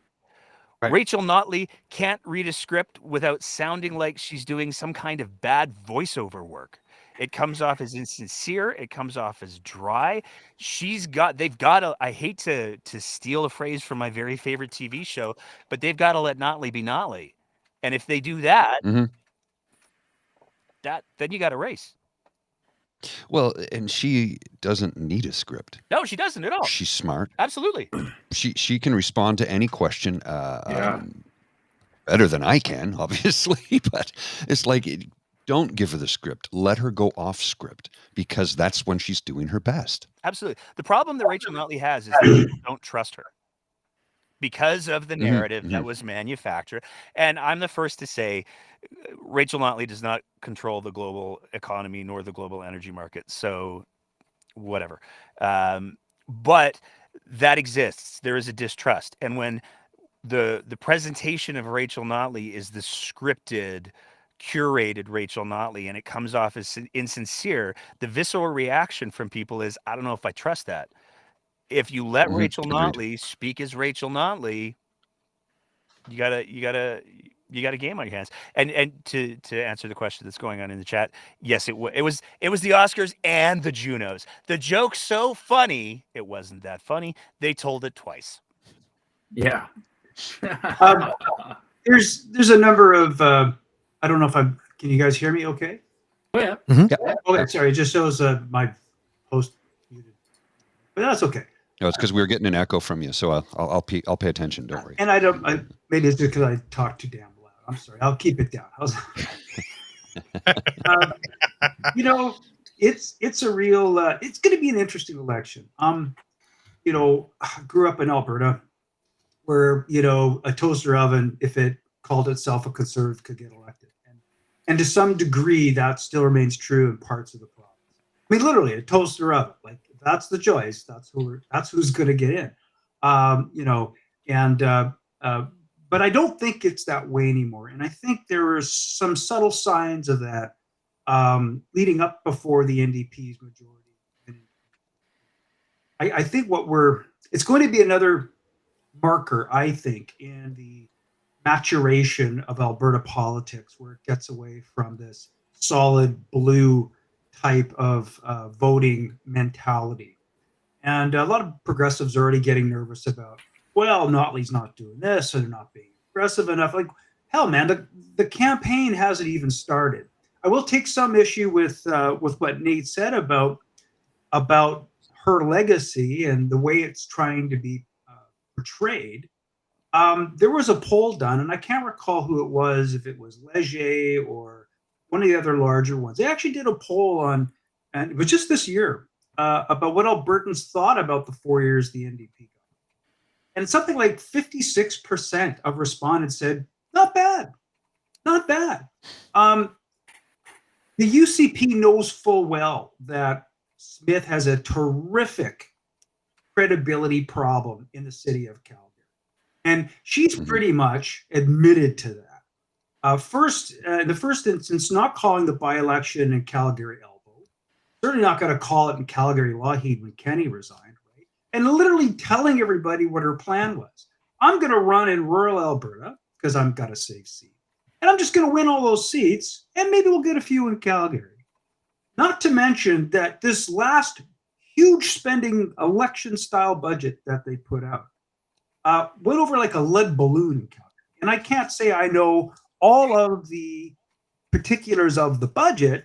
My general understanding, and I stand to be corrected, is there were a number of items in there for suburban Calgary and an LRT line, but really nothing there to deal with the systemic economic problems in Calgary proper, which is what? A loss of those big oil and gas jobs and investment and business presence and whatnot. So I think it'll be very interesting to see how both parties position themselves. But let's just keep few little things here in mind. And there was another poll that came out, Richard and I are going to talk about it on our show tomorrow, by Leger, that showed that it's neck and neck in Calgary. Edmonton is a runaway for the NDP, and rural Alberta is a runaway for the UCP, and it's going to be a close battle. But let's just put something into perspective. I can just put a little ray of sunshine in everybody's clouds here. This is in spite of a huge spending election-style budget where she's throwing around, $1 billion or so for healthcare, $400 million for education, promising to fix EMS services, promising to make those big bad oil and gas companies pay their back taxes, handed out the Sovereignty Act and a firearms legislation to her base, and handed out some inflationary fighting goodies to people. This is in spite of her keeping a low profile, which is a strategic maneuver on her part until this last story about her meddling again with prosecutors from Artur Puzzlowski became, news again. And this is also, kind of in spite of all the enormous attack ads that have been going on, paid for by her and Take Back Alberta factions, right? And in spite of all this, no edge. And the campaign hasn't even started.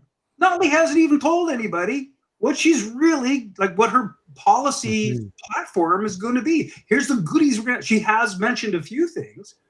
But it essentially hasn't even it hasn't given the UCP any appreciable.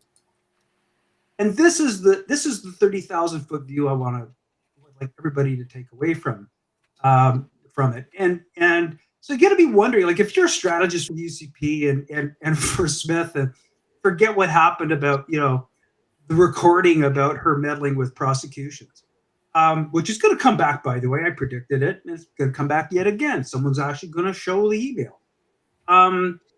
What do you got to do to get an edge now, right? And what is she going to do? Is she going to run an entire campaign hiding from people, not saying stuff, playing only to partisan crowds? You wait till the debate comes. You want to notice a difference between leadership style and debate. Here's the thing about Smith. She is, and I said this about TBA earlier, she is not to be underestimated. Underestimate Danielle Smith at your own peril. She is an incredibly gifted speaker. She makes you feel heard. She makes you feel like you matter. She makes you feel like she's going to fight for you. It doesn't matter what the reality is. It doesn't matter what the facts are. She can make you feel that way. And Danielle's, a year and a half ago, Danielle Smith was the first person to admit that she was unelectable in the province of Alberta. And I know that because I had that conversation with her. Really? Absolutely. That's amazing. If you don't think that Danielle Smith can't turn on the charm offensive in a way that for people who haven't been taking very, very close attention to her, oh boy, she can, that is the biggest thing. Everybody's like, oh, they're going to keep Danielle Smith in a box. They will keep Danielle Smith in a box for a little bit longer. But when the time comes for her to be out there schmoozing and talking with people and making everybody feel safe, you were talking about a media personality who has 7 years of experience on a daily basis, making her callers feel comfortable and safe to say whatever it is that they wanted to say. She is, oh, she's not to be underestimated. But the issue is going to be, she has 7 years of things that she needs to explain, and if the NDP is smart, they're going to rub people's noses in her missteps and her misfortunes for a long time, and they're already doing that, right? Like we pummeled daily on the radio by NDP ads explaining that their narrative that they're building versus what the one the NDP is creating, or that the UCP is creating. Sorry, and I think her trying to privatize, Danielle Smith trying to privatize healthcare is really driving home the message for the NDP of what's going on out there. And this all stems from missteps that Danielle Smith has made herself in the past. They're going to continue to browbeat her over the head with it, because I think that's really the only leverage that the NDP has. Like, we haven't seen any policy proposals come out of them that are really groundbreaking and moving in any way. We haven't seen the UCP do either of the same. It seems to be attack of characters for right now at the moment. Maybe that'll change, but I do think that, you know, she's a liability in more ways than I think anybody's really taking for granted right now. Okay, that kind of leads me to what you're probably going to say is going to blend in. It kind of leads me into my next question, because Nate, you kind of broached it when you were making your last comment, is that if it's going to come down to these two parties in that area, and from what I'm getting the sense of from the conversation, that it's going to come down to Notley's ability to put policy in the window that's appealing enough versus Danielle's ability to get through a campaign without the campaign being about her. Oh no, the campaign will be about her. No, but I mean not her like making gaffes. Oh, I see. Because you know, the campaign's going to be about her. It's going to be me. I'm going to do this. I'm going to save you. I'm the only one. That part we get. But I mean, if the campaign is about her, if all the news stories during the campaign are about her, oh, she screwed up, or there's a thing with the bus again, or that. So basically not tripping in the flowers in the carpet, essentially. Who's the better campaigner, and who has the bigger? Is Danielle the person has a bigger risk of saying something, making a bozo eruption of her own that will sink her and make her the story for a couple of days, or will it be the NDP being too timid? It'll be the NDP being too timid, for sure, 100%. And I say that because Donald Trump. Danielle Smith has spent the last 6 months, by design or by accident, normalizing the daily clusterfuck. That's just the reality. So once it becomes normalized, two things happen. A, it's normalized, and B, I don't know if I really believe that.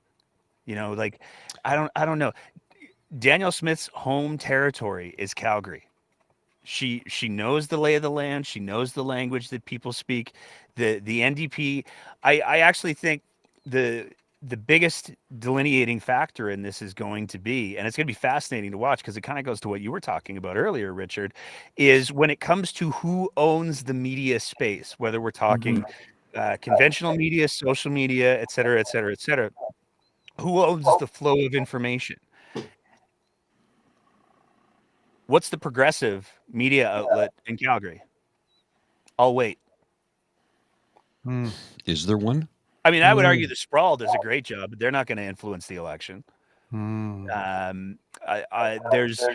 There's the niche ones, but when it comes to who's putting out the because I do believe in real journalism, and I take a look at like I'm probably going to get a bunch of people lighting their hair on fire for this, but I take a look at the CBC and the reporting that they've been doing in Alberta over the last 6 months, and I go, oh, thank God someone's on the ball, because they've been absolutely crushing it.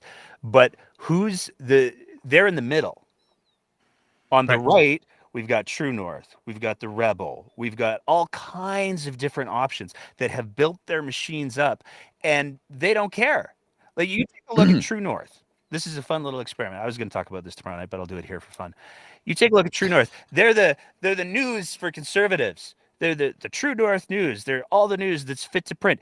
If you go to True North's Twitter handle right now and you search for the word Tanner, guess what you don't find? Tanner. They're controlling the flow of the information, and they're controlling the flow of the narrative. And progressives are too busy getting into pissing contests about who gets the most Patreon sponsors or who's the most virtue pure, that there's no organization or coordination, and there's nobody who stands out as, maybe we should listen to this. Maybe we should get our information from over here. Let's just bring it back though to what we were saying, what Hugh was saying before about how they're out of ideas. Like, they are left to debating culture war issues to drive people to their base. And sure, it's elections are about, how do you make me feel? Anybody who tells you different doesn't know what they're talking about. Yeah. True. I get that. But setting that aside, I mean, we're not talking about Albertans getting anywhere in the next 4 years if they go down the path of voting for the UCP. It's going to be more griping, more complaining about Ottawa, and eventually, like I've said this on our show, that party will eat Danielle Smith sooner or later. And that's just an inevitability. Yep. Which may or may not be good news for us to be able to poke fun at the bear, I guess, over the next 4 years. But that's literally what we're looking at. And I'll bring it back to what I was saying in the very beginning. It really comes down to how big of a punch in the face rural Alberta is willing to take over the next few elections, not just this one, for things to change in this province. Well, let's add to this. Go ahead. I was just going to show you gentlemen something quickly. I don't know if you saw this. This was from Danielle Smith this morning on her Twitter feed. I'm going to put this up. I'll read it out loud for the people who are listening to the audio only version. From Danielle Smith's Twitter feed. Hey, Calgary. Edmonton has been the center of politics for too long. On Monday, I will table legislation to construct new Alberta legislature buildings in Calgary. Thanks to Free Alberta Rob and at Rebecca Schultzstow for helping draft this important legislation. Now, it's April 1st. Okay? Yeah. It's a joke. Well, and that's not Danielle Smith's Twitter account. No. But people went, it's Danielle Smith. Hey, people lost their minds because they thought this was legit. And it's kind of scary because even I was like, I'm like, no, first joke, right? But would you be surprised if she was legitimate, right? Would I be surprised? You know? But you wonder. It's totally believable. That's the thing. It's totally. Satire is when you sit there and you go, yeah, no, wait a minute. I want to try and answer your question there, Douglas, about what the difference is going to be. Could you get a little closer to your mic? Oh, I'm sorry. Can you hear me? Fading in and out. Yeah, there. That's good. Yeah. Fading in and out a little bit. Story of my life. Want to try to answer your question a bit there, Douglas, about what's the difference going to be in the election. And we can machinate about strategies and styles and let so and so be so and so and all this stuff and policy. I mean, campaigns matter, leadership matters more, I would argue. Mm-hmm. But really what I think it's going to come down to is the reluctant UCP voter. And all the polling is indicating this. This is going to be make or break. There's a reason why, and I bugged Richard about this back in 2019. There's a reason why the NDP's official colors are orange and light blue, Alberta blue. Mhm. If anyone has an understanding of history and politics in this province, everybody knows those are the traditional PC colors, not the NDP colors. NDP used to actually be purple in this province, but she is making a play, not Leah, and she's going to have to continue to make a play for those, we'll call them reluctant UCP voters. And it's going to happen one of two ways. Either she's going to appeal to them, like Nate says, with policies and ideas that resonate with them, which, you know, any campaign is going to have to try to do. But they're also going to have to maybe be another edge to this, where she is reminding reluctant UCP voters why they can't go with Smith. There's a whole faction of that. And another sidebar of this is there's a whole faction of the UCP which no longer really has a home now that the Wild Rose part is in charge. And this goes back to decades of infighting in that party, like Dwayne Brad pointed out, where you've got one side stabbing the other, constantly jockeying for position within the party, having the premier's ear, having control and say. So this is going to be really interesting to see where that traditional reluctant UCP vote goes. They either stay at home, which is okay, or they vote NDP, hold their nose and vote NDP, so to speak. But I think that's really what it's going to come down to. How that happens, say. Mm-hmm. Yeah, I like what you say there, because it's someone staying at home, at least for Rachel Notley, is just as good as a vote switch. Absolutely. Mm-hmm. In this case, right? It's like either it's like I really must stop them, so I'm going to put a clothespin on my nose and vote NDP, or I just, you know what, I can't vote for UCP. But both of them are going to be okay. And that's what propelled her into power in part in 2015. That's right. And I'm telling you, for a little bit of personal anecdote experiences, I had a lot of very conservative friends that like voted NDP for the first time, just to show the PCs that they can't take them for granted.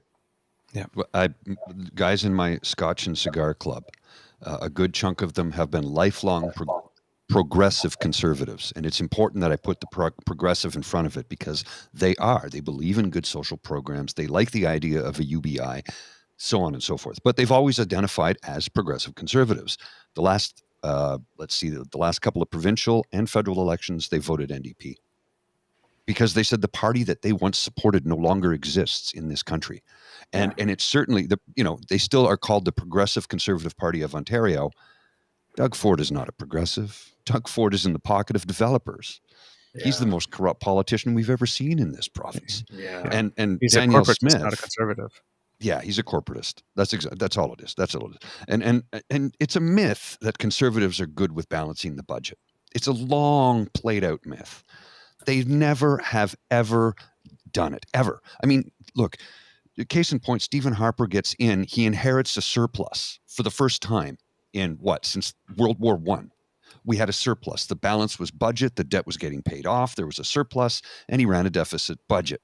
So now, and let's not get into the FIPA and all that and the successive deficits that he ran, but now that when the Liberal government runs a deficit budget, the sky is falling.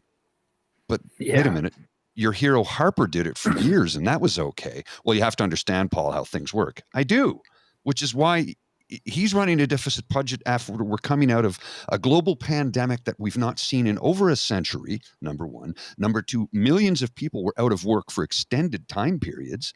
What the hell else? Was he going to let us starve? Was he going to let us wither and die and freeze to death? I know Polyev would, because as he said, we're conservatives. We don't believe in big social government spending programs. I'm just exasperated. The danger in Alberta with budgets, though, is that the UCP's track record, they can say they've had two balanced budgets. They can say that. Now, you can get into the nuance, and economists like Dr. Trevor Toom are the first to point out, there's actually a pretty significant structural deficit, because if your oil price goes down, you're losing literally billions of dollars. But on paper, if those oil prices don't go down, they have, the UCP can say, hey, we did two balance, we did the impossible, we took over from the dumpster fire of Rachel Notley, and we balanced the budget. Things are only going to get better. Why would you go with the people who wrecked everything? That's the narrative that the NDP have to be ready to combat. Yeah, good point. But a side note on that is, again, the UCP has gotten no appreciable thank you from the polls that are being done, saying these guys. Now, the polling shows that they've got an edge on the economy, right? And the oil and gas industry support. They do. But those polls also indicate the NDP really isn't out of that conversation either. Mm-hmm. So they need to address that. I agree. But at the end of the day, they don't have any baton to whack over the head of the NDP economically. I mean, yeah, oil and gas booming, royalties to the roof, but it's not trickling down onto Main Street. And I think that's another thing that's popping up in the polls. And as far as budgets and deficits, like how are you gonna whack the NDP over the head for their budget deficits and the debt they racked up when you outspent them in 2.5 years, what took them 4? Like it's kind of like you don't really have that. The only reason that they edge. were able to outspend is because they did such a good job managing the economy. They had more money in the coffers. That's why. That's the answer. No. I meant the deficits that they ran. They outspent the NDP in 2.5 years and racked up more debt than the NDP did in 4. That's the point I'm making. Like you don't really have that's a house of cards to stand on. Well, that's that narrative in Alberta for the last 44 years. True. I agree, though. I agree with you, Nate. It's frustrating because they will still get credit for it when they shouldn't. Richard? It's BS. No, I was just gonna say it comes down to being part of the mythos that we talked about before, that the NDP overspent on government and this type of thing, and crashed the Alberta economy when and it was really so strategically linked to the price of oil at the time. Mm-hmm. and that's that was just all the point I wanted to make with that. Cool. All right. We have oops, I'm echoing. Go ahead. We have the NDP Oscar ad that I did not know existed before you mentioned it. Mr. Grizzly, if you would, this should be interesting. Hey, Alberta. Tonight isn't for political speeches. Well, it is, but I'll leave that to the celebrities. Tonight, I want to take a moment to celebrate all the amazing artists across Alberta. As Premier, here comes the political speech. I can't wait to bring more of the world's biggest TV and film productions here to work with our amazing local industry and talent while showcasing Alberta's natural beauty. Enjoy the Oscars, everyone! You guys were seriously playing me off? Pretty good. I actually like it. Yeah, am I terrible? Like oh, just a sec. Sorry, Hugh. I had you on mute there. Go ahead. Sorry, go ahead. I've never seen that before. That's amazing. Like gobsmackingly amazing. But what's really interesting is for the first time probably in a generation, the NDP has so much money, they can afford to blow it on an ad like that. Pre-election ads. Yep. Wow. Okay, I have you've all been very, very generous with your time. I had one final question until we hopefully meet again at some point. We've got about 2 months to go. We've got these things going on right now, particularly with that leaked tape and certain candidates or MPs or cabinet ministers deciding that they are not going to run again. What should we be looking for in the next 2 to 3 weeks?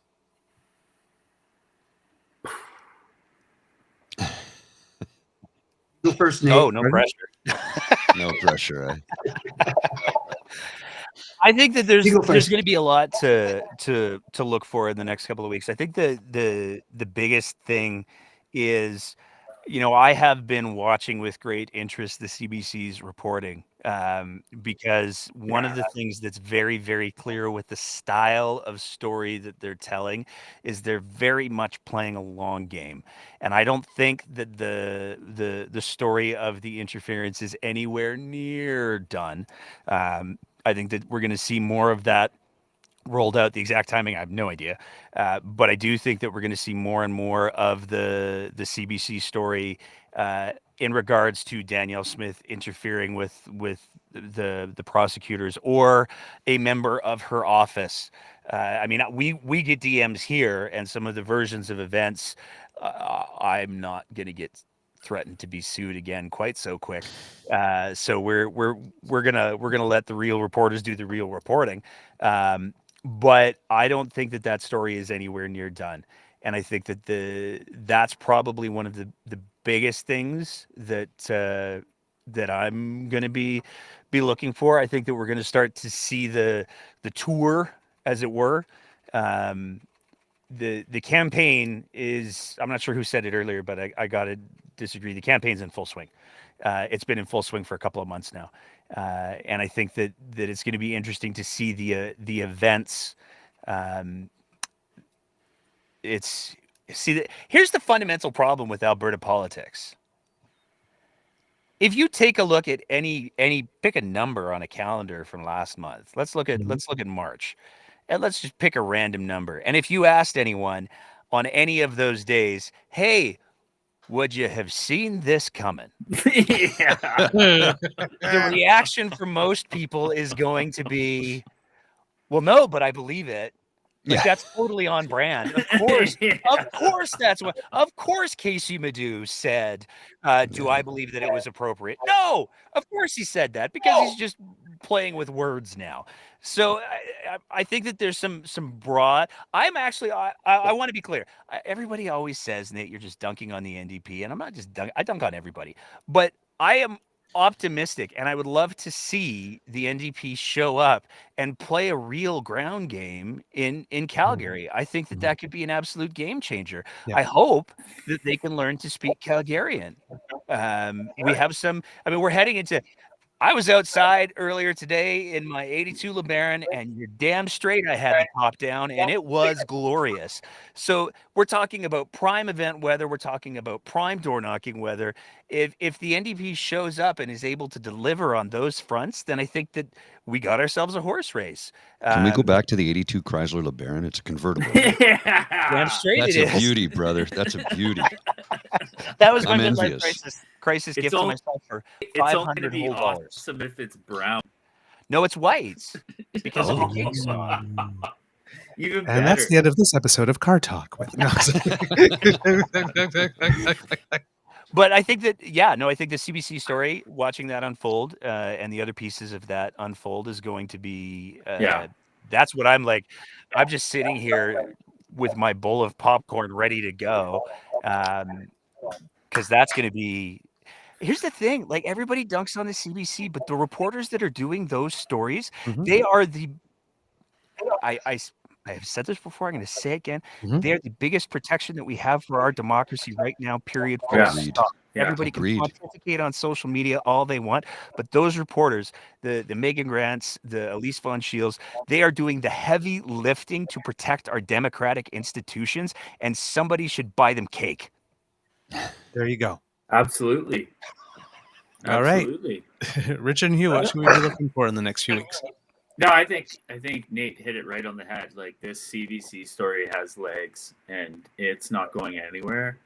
It's totally going to walk all over them. My prediction is more bozo eruptions. They're definitely bound to happen, especially with the picking of this particular slate of characters for Take Back Alberta faction of the UCP, and that's something I think we can all look forward to, is a guarantee that's going to be happening. Whether or not that's enough to sour the milk that the UCP is prepared to dispense to everyone, who knows what's going to happen in the long run. Right now, the polls are saying that it's going to be a tight race. I mean, we give some polls more emphasis than we do others, and I think it's only time will tell what's going to be happening. I think the only guaranteed, like I said before, one of the only guarantees we're going to see is that party devouring its leader at some point. Yep, I see that in ideological parties. There's always that point where things don't go Yeah. right, and then some ideologue comes along to say that the current ideologue isn't ideological enough. Yeah, And then they munch away. We've You know definitely who the seen only premier to serve their full term in like the last 15 years was? Rachel Rachel Notley. Notley. Not late. Rachel Notley, yeah. True. Unbelievable. And that's going to be, and that's another, you know, arrow in their quiver for the NDP. It is, you know, we are. It's a really interesting position.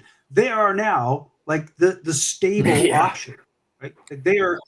It's the UCP that is the chaos agent in this election, and that's going to be another part of the messaging, no doubt. Bozo eruptions. Dwayne Bratt, that guy, he just keeps pointing it out, the obvious. He talked about David Parker, if anyone knows. He's the guy behind Take Back Alberta. And the Bozo eruptions, the Lake of Fire people now, I think these people have been emboldened like never before, that they feel this is their time. They're finally in charge of this party. They are calling the shots. They're the ones that were pushing for R-Star. They're the ones pushing for the Alberta Sovereignty Act. Like, she can't just shove those things underneath the carpet and pretend they didn't happen. She's got a lot of splaining to do. Ground games, always important. Tours, campaigns, strategies, leadership, always important. I think the thing that I'm going to be keeping my eye on is what's the strategy the NDP is going to employ to micro-target those ridings. I think they'll have an advantage of. And I do believe that there's going to be a number of rural ridings that they're going to be competitive in for a number of reasons, not just that they'll be fighting against R-Star. There's also huge concerns about the healthcare system in rural Alberta, EMS services. There's huge concern about rural Alberta being able to fund their own infrastructure. There's unpaid taxes. There is a real concern that they're going to be force-fed a provincial police force for which everyone in rural Alberta knows they are going to have to pay more for. I have a lot of, I've got experience in that law enforcement area, and I know how a lot of those contracts are designed with the RCMP. They're going to lose out if they get rid of the RCMP, and they know it. So there's a number, and then there's, a pledge by Notley to bring 5G network internet to rural Alberta. So there are going to be some rural parts in play for the NDP, but it's how do they exploit those opportunities, and are they able to execute? So, you can talk a great game, but you have to execute, like Nate said. If they don't have a ground game in Calgary, they are done. Forget it. But what's interesting is now with this Take Back Alberta, let's call overtaking of the UCP riding associations, and a lot of their incumbents in Calgary opting not to run, although Rajan Sawhney apparently has thrown her name back in the hat. There is a real question now from the UCP part or side that they are actually going to have much of a ground game. So that's going to be another really interesting.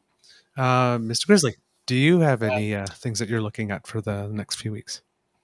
Well, I mean, I'm reading this story here by our friend David Kleiman-Haga right now. Is it Haga or Haga? I can't remember how to pronounce it. I would say Haga. Yeah. Haga? Haga? Screw him. Anyway, we've had Haga. We've had David on the show before. Good guy. Did somebody say Haagen-Dazs? Sorry. Anyway, he's got an article here that I'm just reading. It's about Danielle Smith's long mission to privatize healthcare. Yeah. I think that's something the NDP should hop on and say, listen, this woman wants to do this. She drank the Kool-Aid back in the 90s when she was an intern at the Fraser Institute, and she believes firmly that healthcare fully belongs in the private sector. Look, if you want to destroy your political career, you talk about privatizing healthcare. Yeah. Now, there are some people who like the idea of, well, I don't want to wait in a line. Well, you know what? Millions of people will die. Or face medical bankruptcy like they do daily in the United States of America. Want a heart transplant? No problem. $500,000, you're good to go. The privatization of healthcare is evil. Period. Evil. You want to have a two-tiered system? I don't say that I'm fully against it, but I need to make sure that the public system gets 90% of the support actually, it should get 100% of the support. The public system should be not receiving a single public dollar.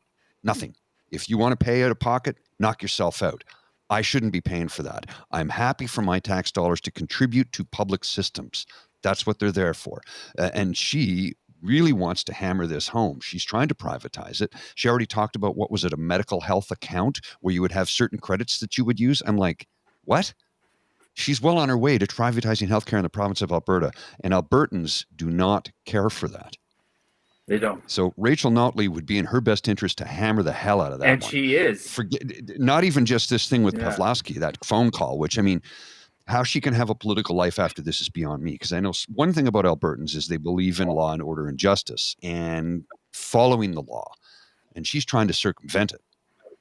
Well, I'm talking about rural Albertans, Nate. They're big on, you know. Yeah. Do they? The ones I know. Yeah, Nate, Here's my question on that. Just to challenge that assertion. I think that you're right in the broadest of senses, but I think that law abidingness goes so far as long as it doesn't affect me. And I would say that we don't have to look much farther than some very high profile cases that included, I think that person might be trespassing, or I think they might want to trespass. So I'm going to shoot him. Yeah. Good point.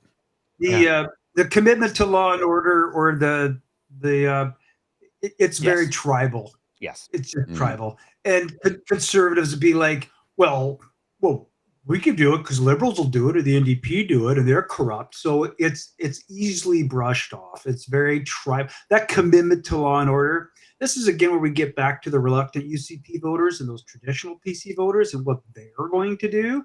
That's like, that message resonates more strongly with them. Lots of anecdotal evidence that indicate that they're not happy at all with the direction that Smith wants.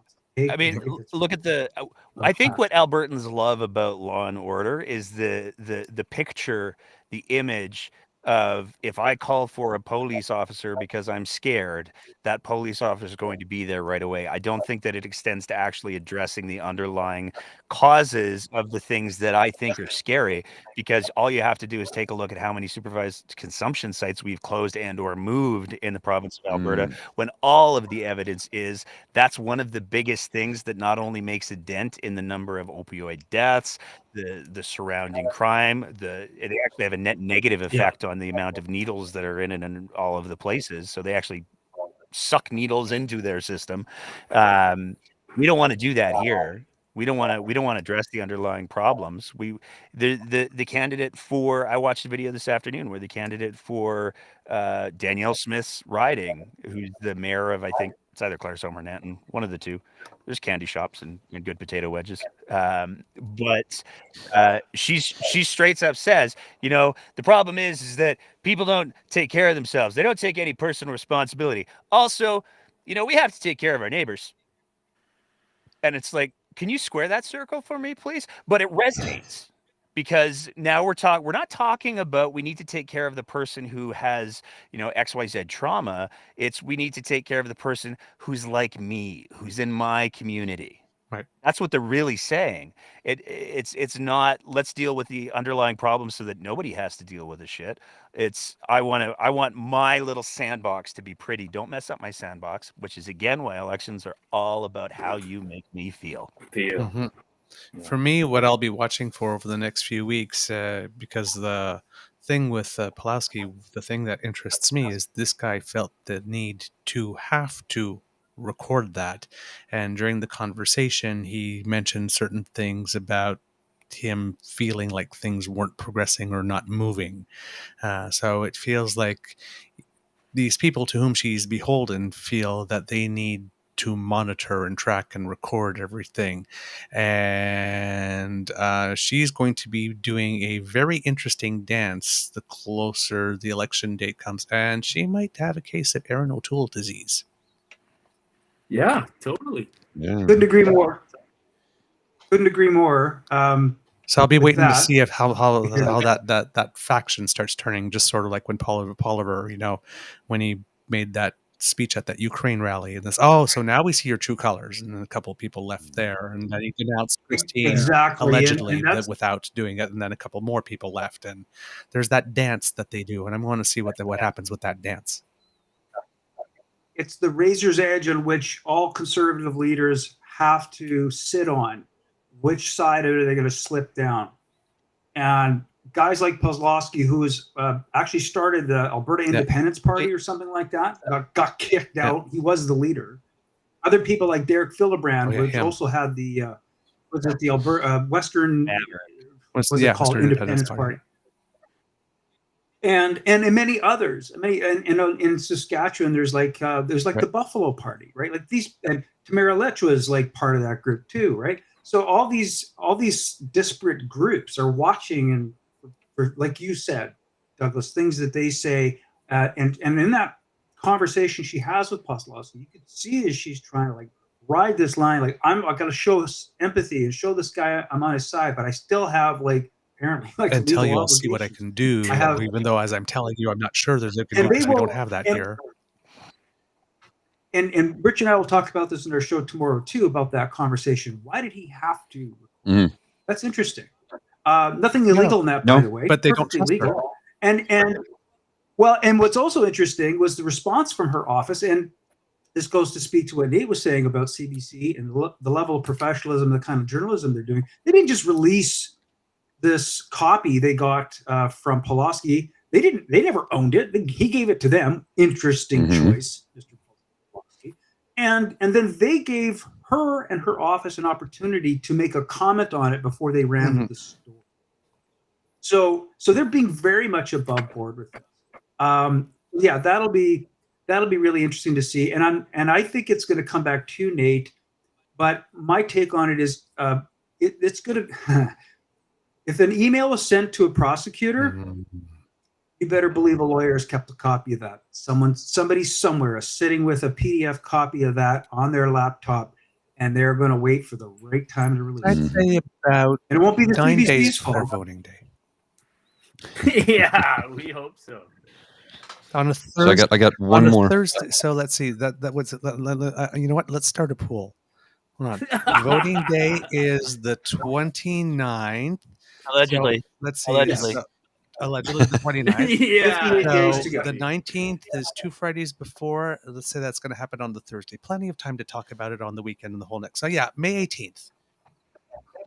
Well, and one last comment about that release of that audio is the release of that audio was, how she goes about blaming the CBC and not taking issue with anything about Pulaski or what she did or shouldn't have done. Yeah. She instantly vilified the CBC.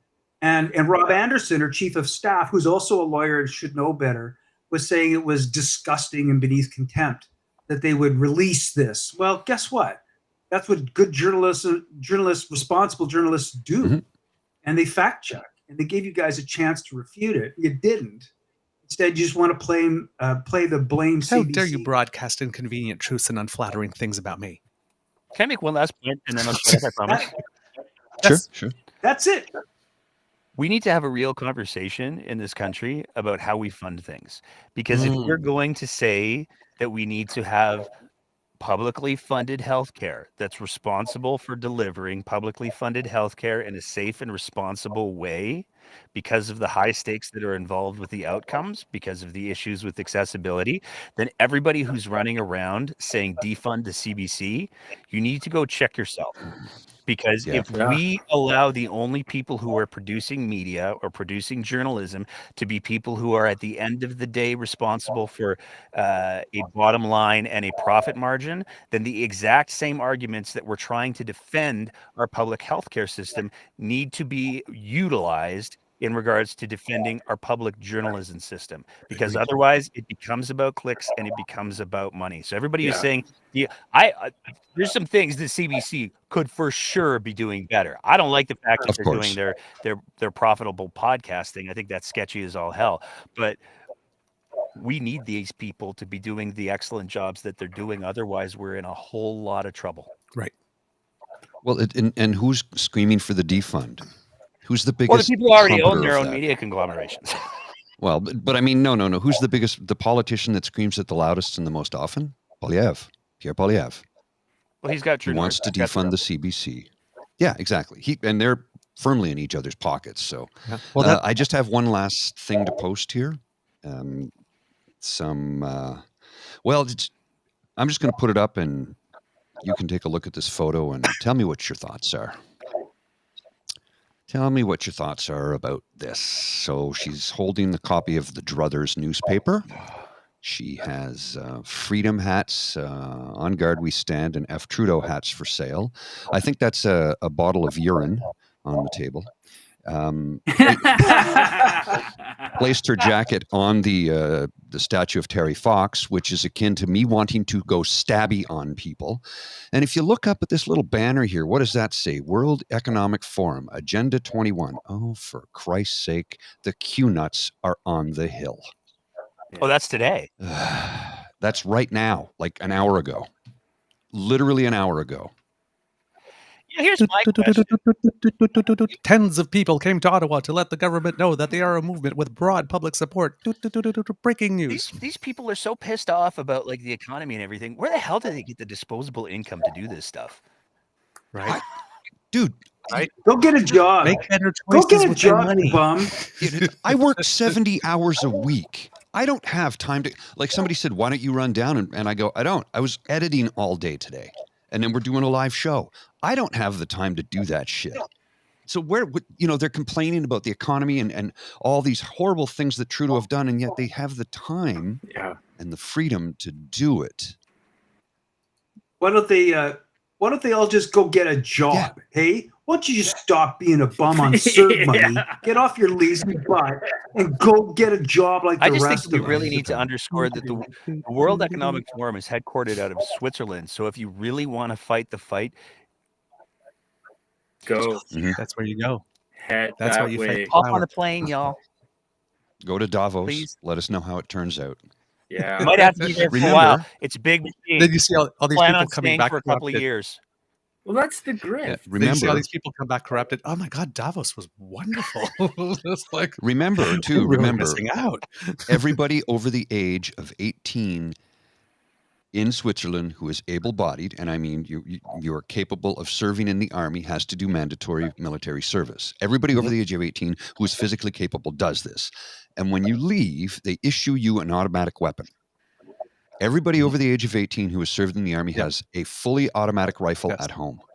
Yes, it's one of the countries with the highest level of personal gun ownership in the world. And well-trained individuals, because they've all taken military training. So very high gun ownership, but very responsible gun ownership. And where am I going with this? Well, these freedom folks want to go and raise hell in Switzerland, with the World Economic Forum. Oh, please. How do you think that's going to turn out? Oh, please. Oh, please. How's that going to turn out when you piss off a bunch of Swiss fellas and ladies who just don't want to put up with your bullshit? Wait a minute, I thought you all were supposed to be a bunch of gun-toting socialists. Look out. Exactly. Switzerland. They're so Well. far left, you get your guns back. I've been 15 times. One of my dearest friends in the world lives just outside of Zurich. She lived in Geneva for about 17 years, and now she lives in Zug, which is 45 minutes south of Zurich. So I've been many, many times. I love the country. I love the people. It's a great place. If you ever get a chance, go. I'd love to. One of the things I find most refreshing about it is they don't get a lot of outside tourists from this part of the world. You know what I'm saying? From this part of the world, south of the 49th is what I'm getting at. Mr. Grizzly, I think we have a show. Sounds good to me, sir. I right. think we do. Gentlemen, Well, thanks for kids. coming out. Yes. Well, kids and cubs. Thanks for having That's us. the end of this episode of the True North Eager Beaver, our Alberta election specials. We hope you love listening to us because we love making this for you. Remember that sharing is caring and word of mouth is priceless, and you have the mouths whose words we want coming out of. So, hey, tell your friends about us, right? Tell your enemies about us. We don't care. Because democracy is something that you do. Please write your MP, your MPPs, your MLAs, your senators, and members of the media to tell them that you are not having any more of this shit. You want people to stop being distracted by the brush fires and stick with the main stories, and maybe perhaps ask the obvious follow-up question. Maybe. All right. So you know what to do, right? Because the letter campaigns matter, right? More than email, more than calling. This, if you take the time to actually handwrite, that counts. A post on Twitter or Facebook is not ever going to do a damn thing to sway anybody on Parliament Hill. They don't even pay attention to it. And you don't need a stamp. Yeah, just drop it in the mail, to address it to your MP or MPP or MLA, and it gets delivered to them. It won't cost you anything. Right. Now, if you really like this podcast, you can find us on the Crier Media Network, as well as all Beaver Grizzly-friendly platforms. Stars and reviews are appreciated. Of course, we won't tell you how many. We'll just suggest subliminally. So, yeah, be generous, please. And if you have comments, we'd love to hear from you. Good, bad, or ugly. If ugly, please be gentle. You can reach us on our Facebook page, True North Eager Beaver there, at True Eager on our Twitter feed, or truenortheagerbeaver@gmail.com. And you can subscribe to us at our pod page, podpage.com/The True North Eager Beaver, all lowercase letters, hyphen between each one of those words, and we'll come straight to you. And when you have something fresh off the bandwidth, why not also subscribe to our True North Eager Beaver Media Incorporated YouTube channel? Yes, we are captains of industry now. That helps us out big time. We are so close to 200. We need at least 1,000 to monetize this joint. So come on, clickety-clack, all right? Okay. And we can't do this without you or your generous support. So if you feel we've done a particularly good show, if you loved our guest, if you loved the quality, well, that little QR code by Mr. Grizzly's head right there is that what you scan, and that will bring you to our emergency Guinness/Caesar/hot chocolate/coffee fund, because we need our staff to do our shows, and our staff keeps on disappearing. So we need your help. If you're listening, I'm staff. No. What's in the cup is the staff. Oh, that's what Caesars to help me edit, hot chocolate to help me write, smoothies to help me research. You know, just my staff. Guinness to keep me sane. Chocolate to keep me happy. So if you'd like to help some people out, some critters out, well, then if you're listening, you let those beautiful fingers do the walking to our coffee page. That's coffee, ko-fi.com/eagerbeaver, all in one word, lowercase letters. And that's where you can make your donation and make sure that we are well watered. And somebody will turn us towards the sun. Don't worry about that. So from the Beaver Lodge, this is your Eager Beaver saying, until next time, dear kids, it could be a tough world out there. So please be kind to and gentle with yourselves. A very, very, very big thank you to our willing accomplices, Nate Pike from the Breakdown, Alberta. Please listen to it. It's a great show. And our newfound friends, Richard and Hugh Gordon from Albertastan Live. You absolutely have to listen to that. Good quality information if you're living in the Wild Rose province. So, and if you want to be informed to make very, very, very good decisions come May 29th or before, if you happen to be voting early. Vote early, but don't vote often. You can only vote once. Mr. Grizzly, do you have some words of wisdom for us before we go? Yeah, I do. And this is going to piss some people off. Oh, goody. Stay woke. Ooh. What does that even mean? Woke? Well, it means to be sensitive to racial matters and make sure that the world is a better place by righting wrongs and stopping injustices and punching Nazis. All right. And for our guests, we will ask you too. Do you have words of wisdom for us before we go? Richard? Just stay sane. Don't let the fear take over, and just realize that there's a lot more good people out there than there are bad. All right. Agreed. Good words. Hugh?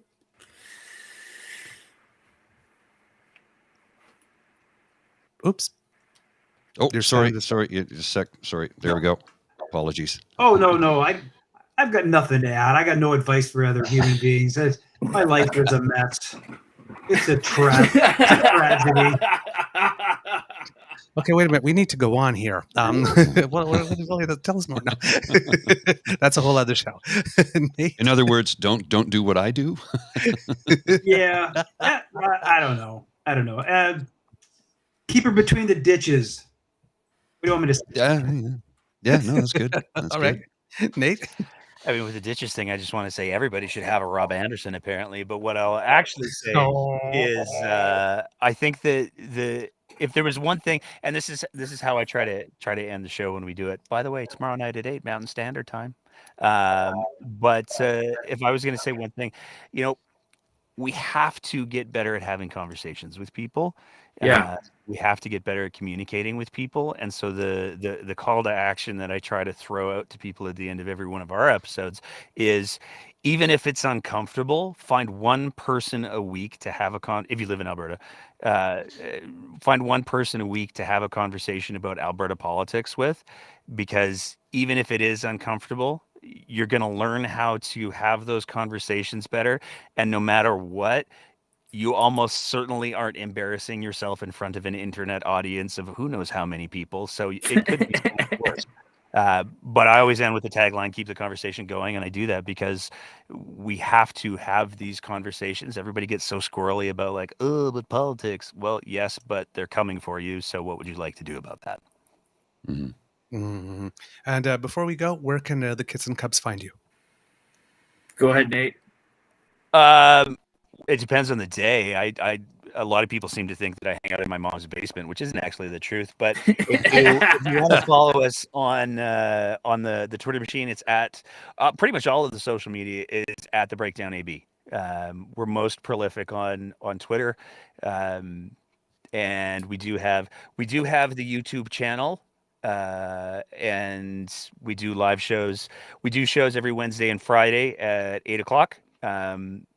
50% of the time it's live, 50% of the time it's interviews. We've got tomorrow's going to be a spicy one because it's going to be live. But on Wednesday, we also have a very, I'm excited about it, conversation with one of the directors of an organization that is trying to raise awareness around Tourette's syndrome, because you can't do politics all the time. You got to talk about how politics affect people. So we're dropping that on Wednesday, and it was a delightful conversation. We got some other really good conversations coming up as well. So on the podcast, the Breakdown with Nate Pike, and occasionally I do like root beer Slurpees, so you can find me at your local neighborhood Circle K. Root beer, oh man, after my heart. Okay. Richard, and you. Where can we find you? You can find us on Facebook. We run a pretty big showing on Facebook, and you can also find us on any other social media platform: YouTube, Twitter, Facebook, which I already mentioned, and Instagram. And we have a little bit of a following there, and you can keep up to date and everything that's going on our YouTube channel. I wanted to ask you something. Go ahead. Real simple. How are you guys able to post video to Apple Podcasts? Because I didn't know you could do that. We found that out today. It's all in an MP4. And so what's really interesting is I actually steal the MP4 from the Facebook upload and repost it on our Libsynth podcast registry. And so that's been a little bit of a development over the last little while. So, yeah, because you're driving, traffic with the audio version, but having the video element is really appealing to a lot of people. So I didn't know you could do that on Apple. So yeah, we're going to investigate that. Pretty interesting, guys. Check it out. Yeah. Yes. Same here. Same here. Anything coming up on your show soon, Hugh? Where Kits and Kubs would like to listen? Sorry, say that again. Anything special coming up on your show soon for the Kits and Kubs who might want to tune in? Probably something. All right. Well, funny you should mention, because just before we went to air here today, I was prepping for tomorrow's show. So tomorrow, 3 p.m. Mountain Standard Time, tune in to Albertastan on Facebook Live. Albertastan Live on Facebook. I got it backwards. I'm already screwing this up. We're going to be talking about the Orange Man. Starting to show off about the Orange Man finally being indicted. That's big news. We're going to get into Danny Smith and her adventures in Tory land, and then we're going to get on to a little bit of what's going on in Saskatchewan because I live here in Saskatoon. I'd like to touch on a few matters there. Then we're going to gab a little bit about the budget that came out, federal budget, and then maybe finish up on good old Ron DeSantis' battle at Disney down in Florida. Ah, yes. I like He was it. very well owned. I like that. I like it. Crazy. Ron the Sanctimonious. Yes. Yes, indeed. All right, kids. That's our show. Thank you very much, Mr. Grizzly. Thank you Please so roll the much. credits. And thank you so much, guys, for coming on. And we hope to Oh. see you over the course of this project and, of course, on our final night on the 29th for the election results show. Perfect. Thank you so much for having me.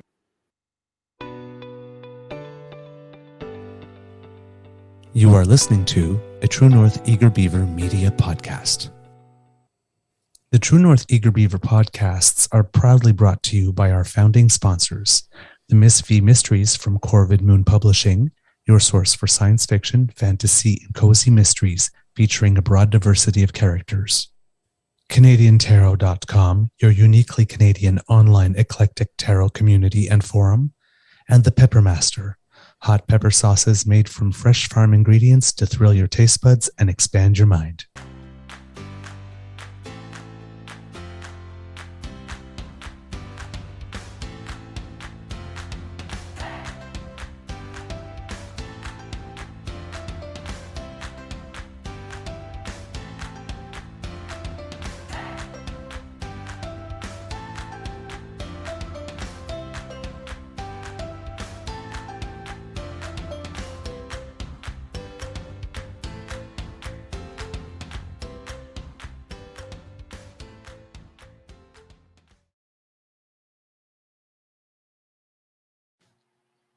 Have a beaverific weekend.